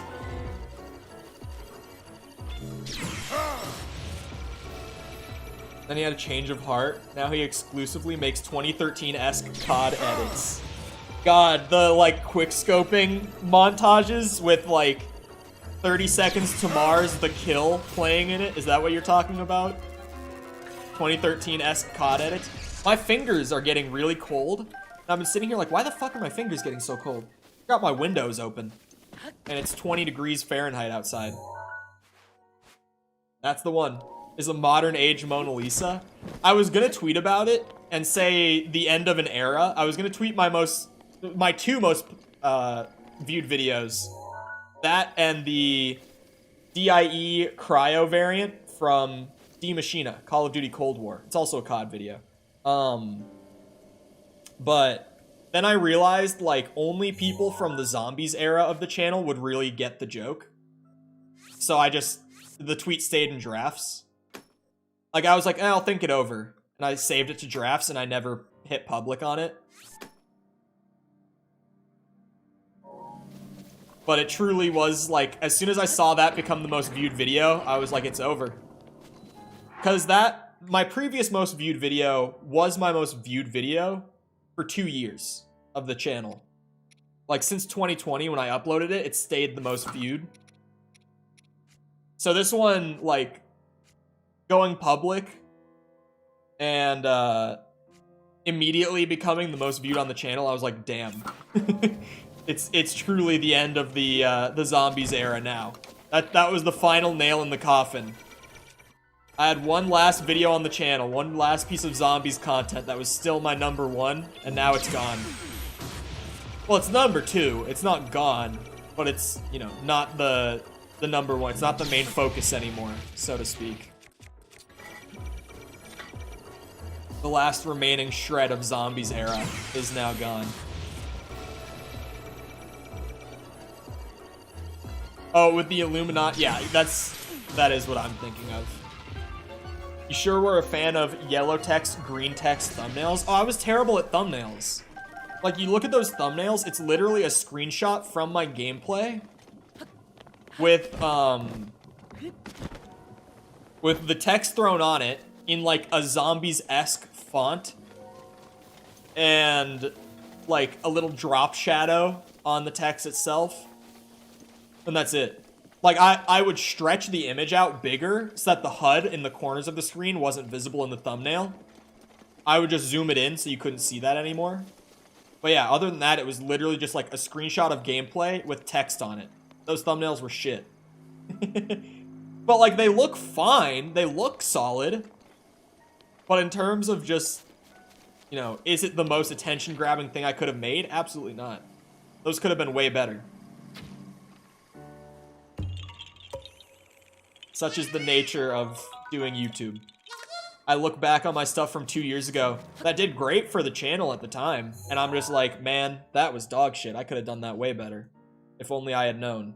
See, I just marked... Oh, no, I didn't mark this wrong. Is it under? It's a trail one. I think it starts under the brick. Chili Peppers reference.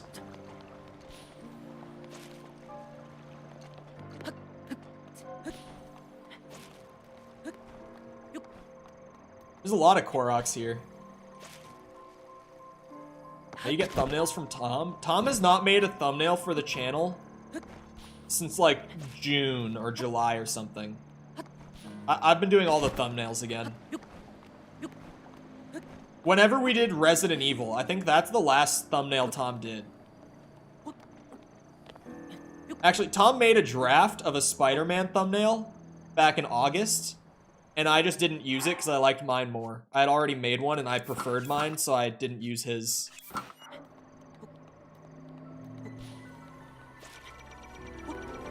God. So in all fairness to Tom, he did make a draft back in August. I just didn't use it. Uh-oh. They looked almost identical. Yeah, they looked pretty much the same. Like, we both separately made pretty much the exact same thing, but then like I looked at them and I was just like, which one is a little bit cleaner? And I liked mine a little bit more.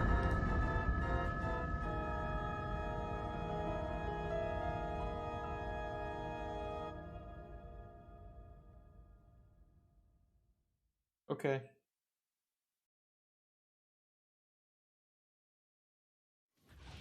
Ah, fuck.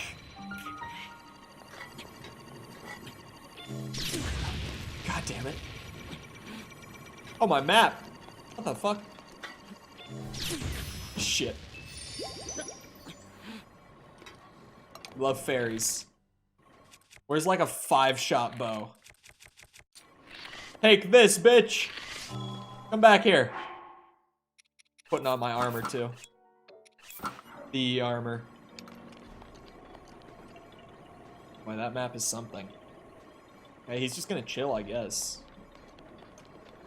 Oh, I genuinely did. I liked my thumbnail more. Because if I thought Tom's thumbnail looked better, I would have used it.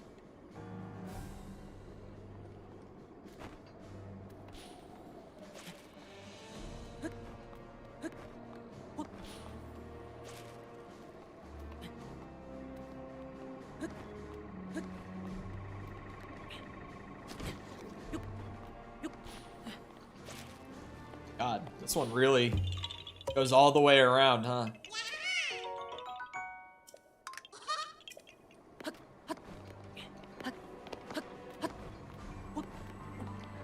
We should have 27 remaining. Oh, wait. My map is gone. That's gonna make this Korok hunt different.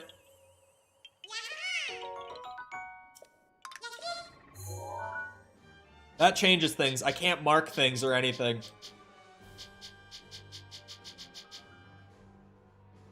Yeah, that's gonna change things up a good bit. Okay, so up by that first gate between the two pillars, there's 3 of them kind of, it looks like below slash on, maybe slash above. But there's 3 packed right there. Right there.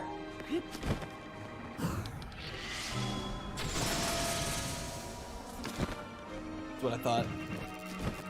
You're not so big and scary after all.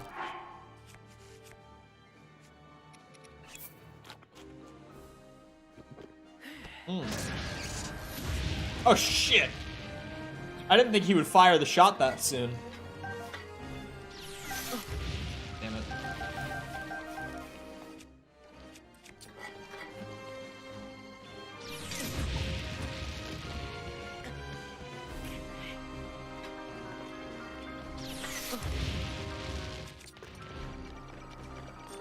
There we go.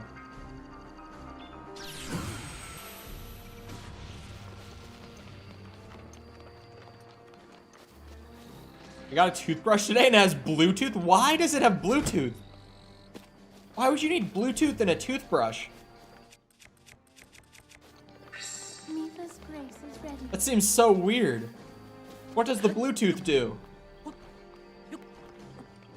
What, does it like ping your phone when you're done brushing your teeth? It's like, oh, all done. What? After 2 minutes, it gives you a ding on your phone? Tells, oh! I know what my app would tell me. It'd tell me I brushed too hard.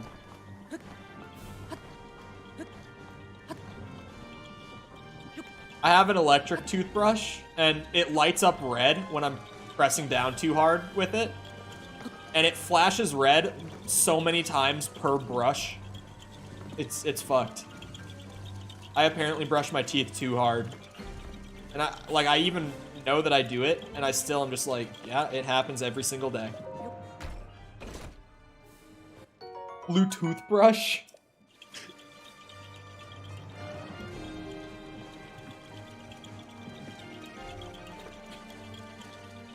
Shoot me. Oh, well, okay. I should go over there and handle this guy so he's not distracting me. I can just do my Koroks.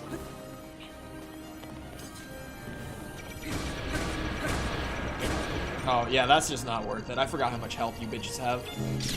Shit. Of course it knocked me off, too.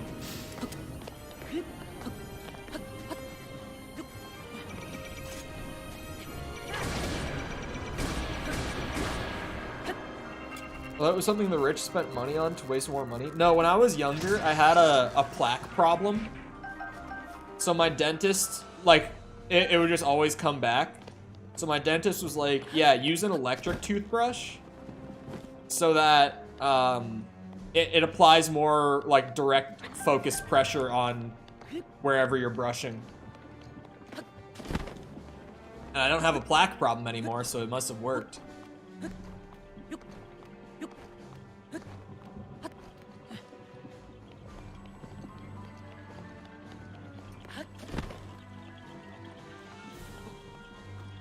What, that it's glowing? What about taking a look at it?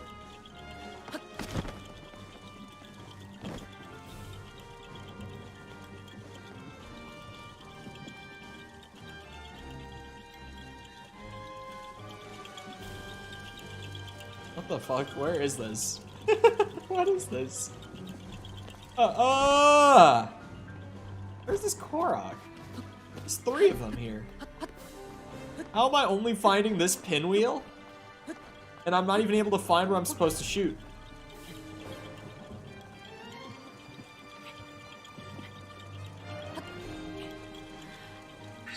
Daruk's protect. New screen? He's now ready to roll. With the ancient proficiency, it's doing more than 62, right?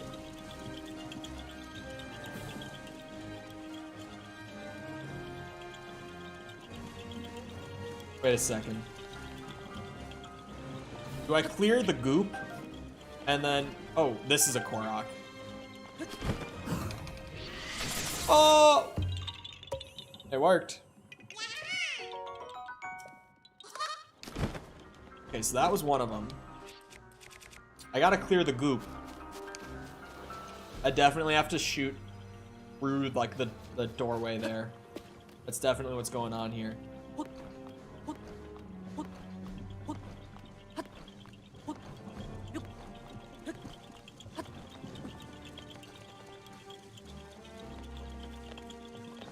What's that? Something just glimmered. Probably inside. After you do the Koroks, you have to do a lot more.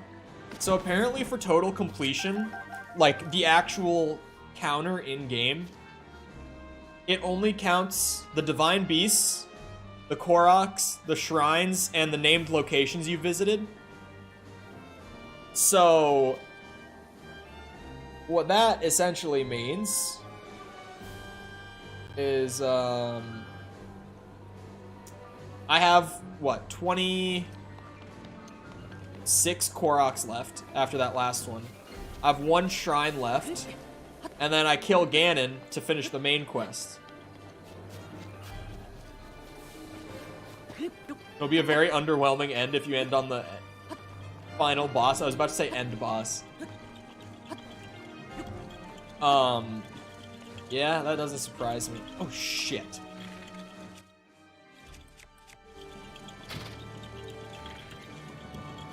But, like, if they think it's worthy of being a final boss, I will treat it as such.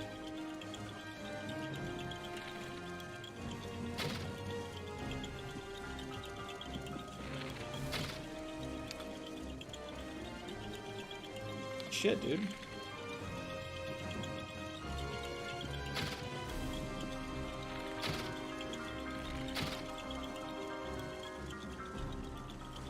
Damn.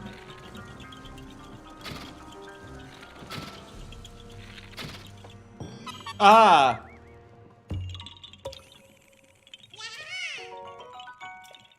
That's one. There's a third one here, though.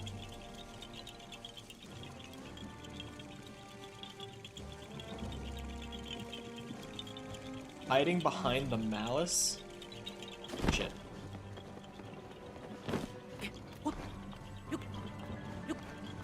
It shows, like, the malice over here.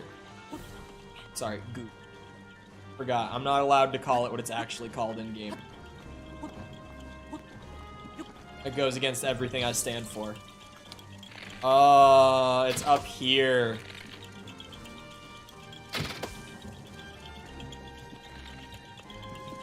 The third one?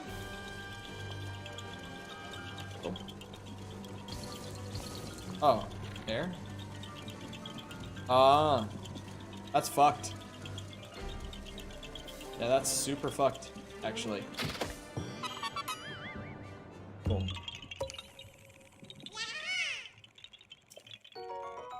Oh god. To Mall Santa?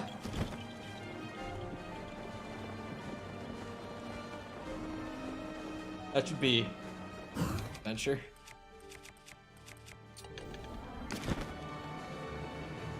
God, I feel so bad for Mall Santas sometimes. They really don't deserve what they go through.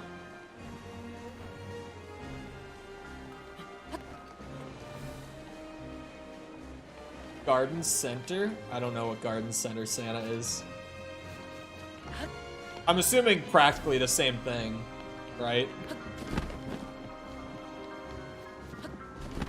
It can't be that much different. I'm assuming. Oh, okay. Can't climb behind the waterfall here.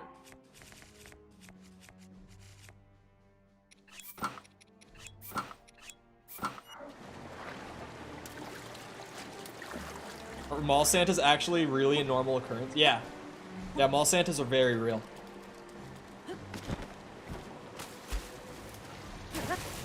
Not every mall, but like most of the ones that actually get like a good amount of traffic locally will have a mall Santa, yeah. Like, there's a mall near me that's, like, dying. Like, no one goes to it anymore, and all the stores are starting to close down. They're just, it's not sustainable to be there. But they'll probably have a mall Santa still. I would bet. I mean, they probably do now. I don't even know why I'm saying they will. Like, I can Google it.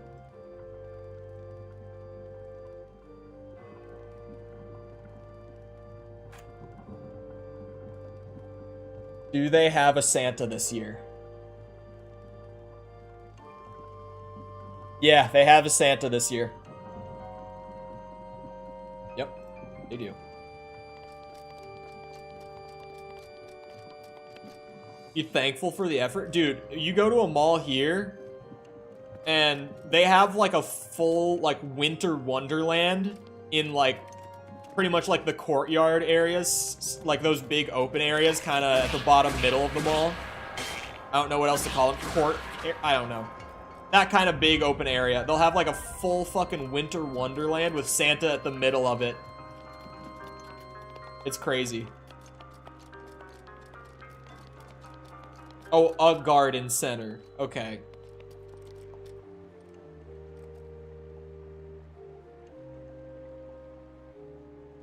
You have yards in your malls? Hey, America. Fuck yeah!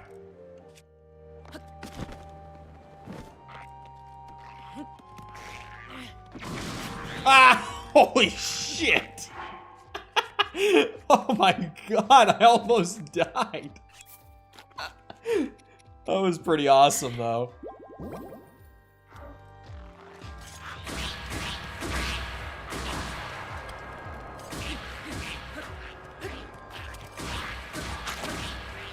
What's going on in the US? We have an entire culture built upon financial irresponsibility and rebellion. Of course, our malls have fucking courtyards in them.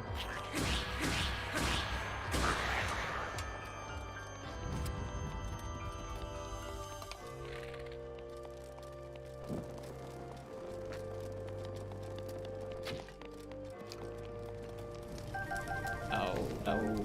Want all the rocks.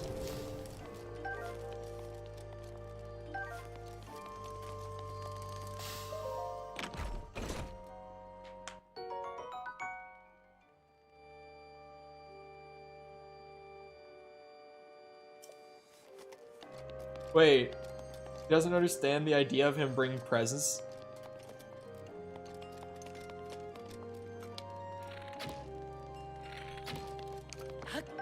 Like, I'm confused. Does he just not understand, like, do you mean, like, the logistics of it? Does he question, like, how Santa manages to bring the presents? What exactly do you mean by this?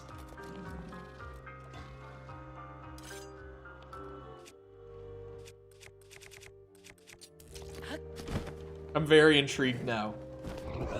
That is a big sword. I want it. Oh, wait, he dropped it. Ooh. Oh wait, I'm full. Shit. Let me take a picture of it before you pick it up, you asshole. I'm gonna have to use an electric weapon again, aren't I? Oh yeah, I need to drop. Forgot about that part. Wait, why do I even have this? Take this! We do a little spinning.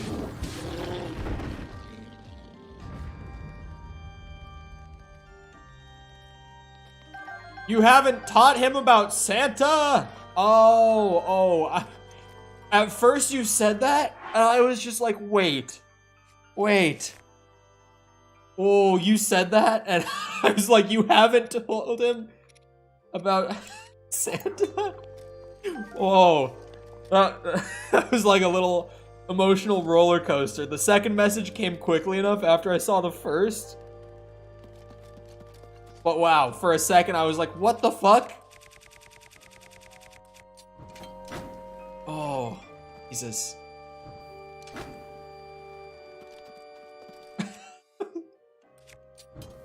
was about to, like, call Child Protective Services. Like, what do you mean your kid doesn't know about Santa?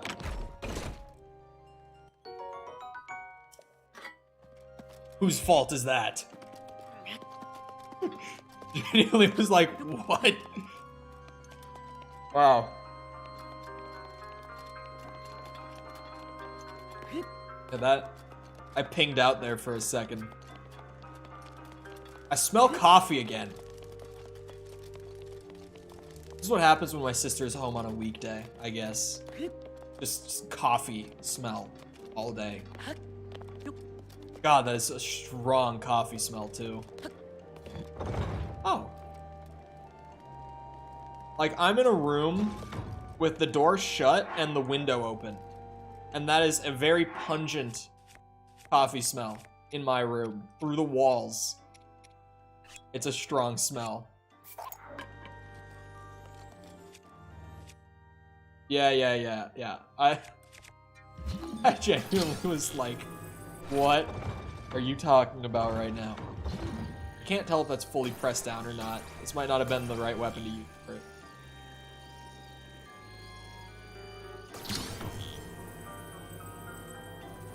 Better because we were first? Well, I mean, it is literally the same guy. It's just a different name.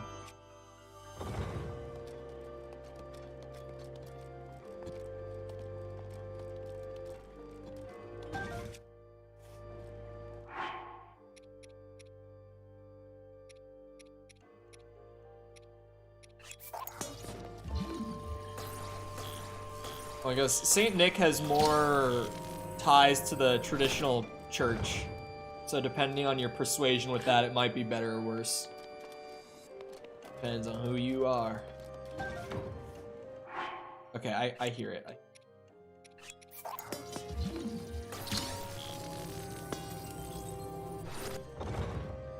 Oh, wow, it's literally that. Oh, okay.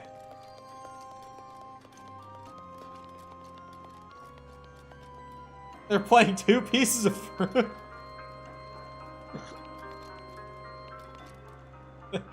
Or what? I thought that looked explodable. Huh? See, now I'm gonna have to find this on my map. I'm somewhere in these tunnels. Aha, that one. I just had to like click through the pictures of them on the interactive map and be like, well, which one of these did I just get? Wow. It was giving those out for free, huh?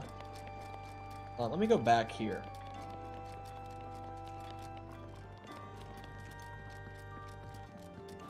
That could be a problem. At least for the way I'm trying to do this. Thoughts on this map compared to the others? I mean, it's a dungeon map, like the Divine Beasts. But for this in particular, the only reason I am not loving this map, because it looks good. I definitely don't mind it. But specifically because there's like 30 Koroks here, I'm kind of like, hey, can I have my map back so I can like actually mark things properly?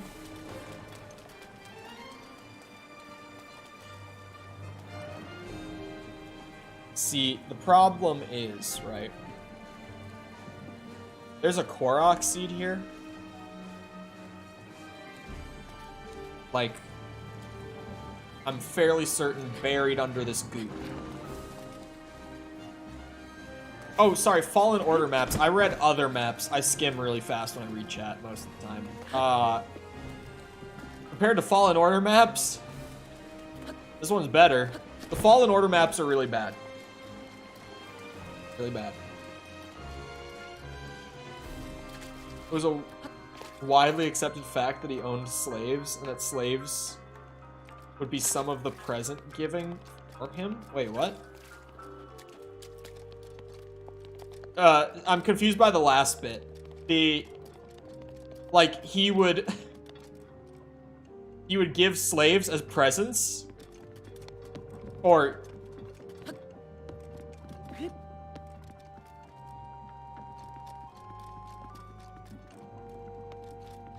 Oh, do some of the present giving. It's not under the goo? Wait, what? It's a rock. It's a rock that you're just supposed to pick up. And when I'm eyeballing it on the map, it looks like it's right about where that big bunch of goo is. It's up on the road. I don't think it's below or anything.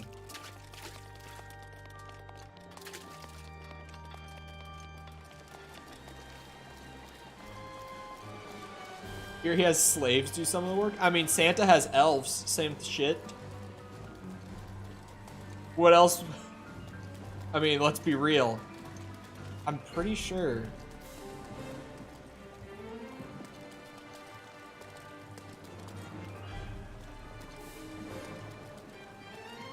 But yeah, that's, like I said, you know, church ties.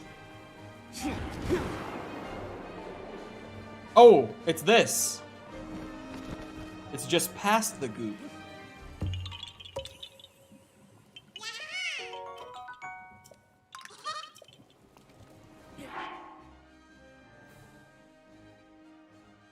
Oh, that off.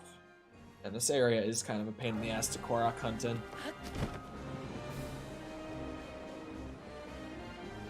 I'm gonna go through the tunnels, I think.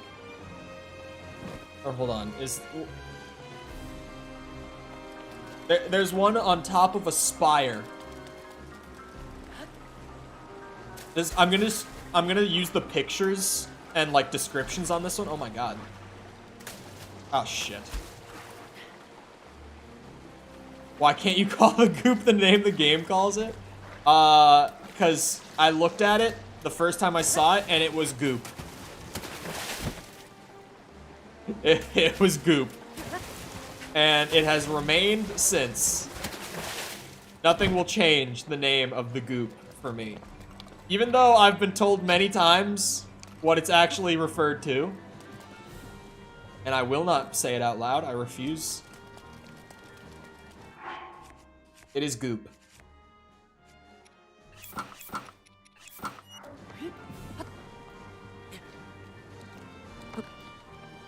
Jump!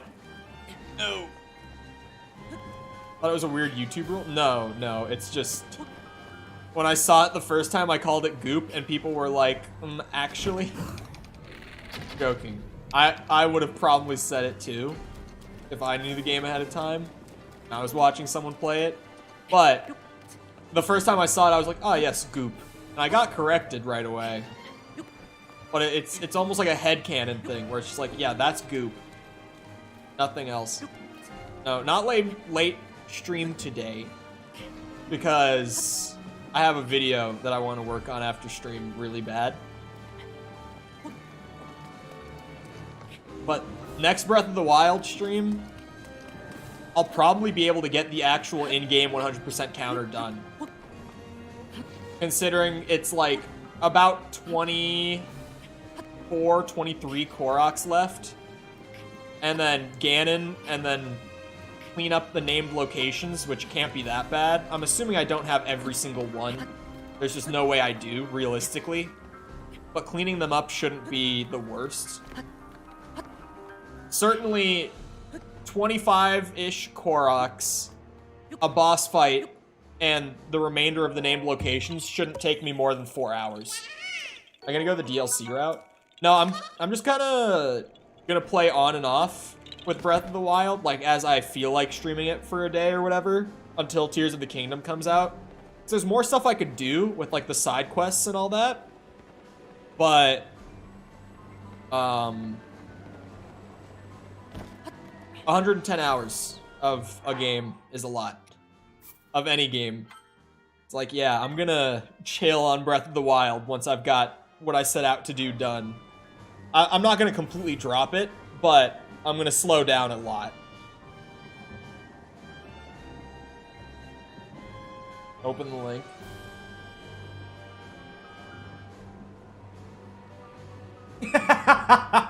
Yes, exactly. The link that Sepper sent is exactly the way I feel about goop. That is exactly where I'm at with goop. Anyway, it is that time. So I hope you guys enjoyed. If you did enjoy it and you happen to be new around here, feel free to go ahead and leave a sub, come back another time. Probably not much left of the Breath of the Wild 100%. We're right near the end. But we'll be doing Tears of the Kingdom when that comes out. And also, we just do other games. I'll probably play another Zelda game between, like, now and May. Because that's a 5-month gap. I'm not sure. There'll probably be one that I've already played, but neither of them I've played in, like, the last 7-8 years or so. It'll either be Majora's Mask or Link to the Past, the next Zelda game I play on stream. I know I want to revisit one of those. I just don't know which one yet. But that's a question for another day. If you enjoyed the stream and you haven't done so already, feel free to go ahead and leave leave a like. Helps out a lot with the algorithm when the stream turns into a video. Helps out with discoverability even when I'm not able to be sitting here streaming all day, every day. So I'd appreciate it. I do appreciate it if you've done so already. Thank you. If you're looking for ways to engage with the community outside of YouTube, feel free to check out Twitter, Discord, stuff like that. That's not the right Twitter. I recognize the link.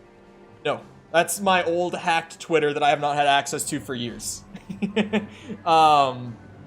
They hacked it, promoted some random scam, I would assume, and then left it for dead. And it's still there with my name on it to this day. Couple of things. I'll see about Silent Hill as that new video sits. I might start a stream playthrough of it and play through it that way. Obviously, it's easier for the community to enjoy it together that way. But also, just if YouTube doesn't send it out in video form, I'll try to get it out in another form. Because I can at least experiment. And one more promo. The video premiering tomorrow morning is very fun. It's a collab with a content creator friend of mine. She's a VTuber. Username Falseco. Everyone calls her False. Super fun video. Premieres. Let me check the time. I have it open right now. I don't remember what time I set it for.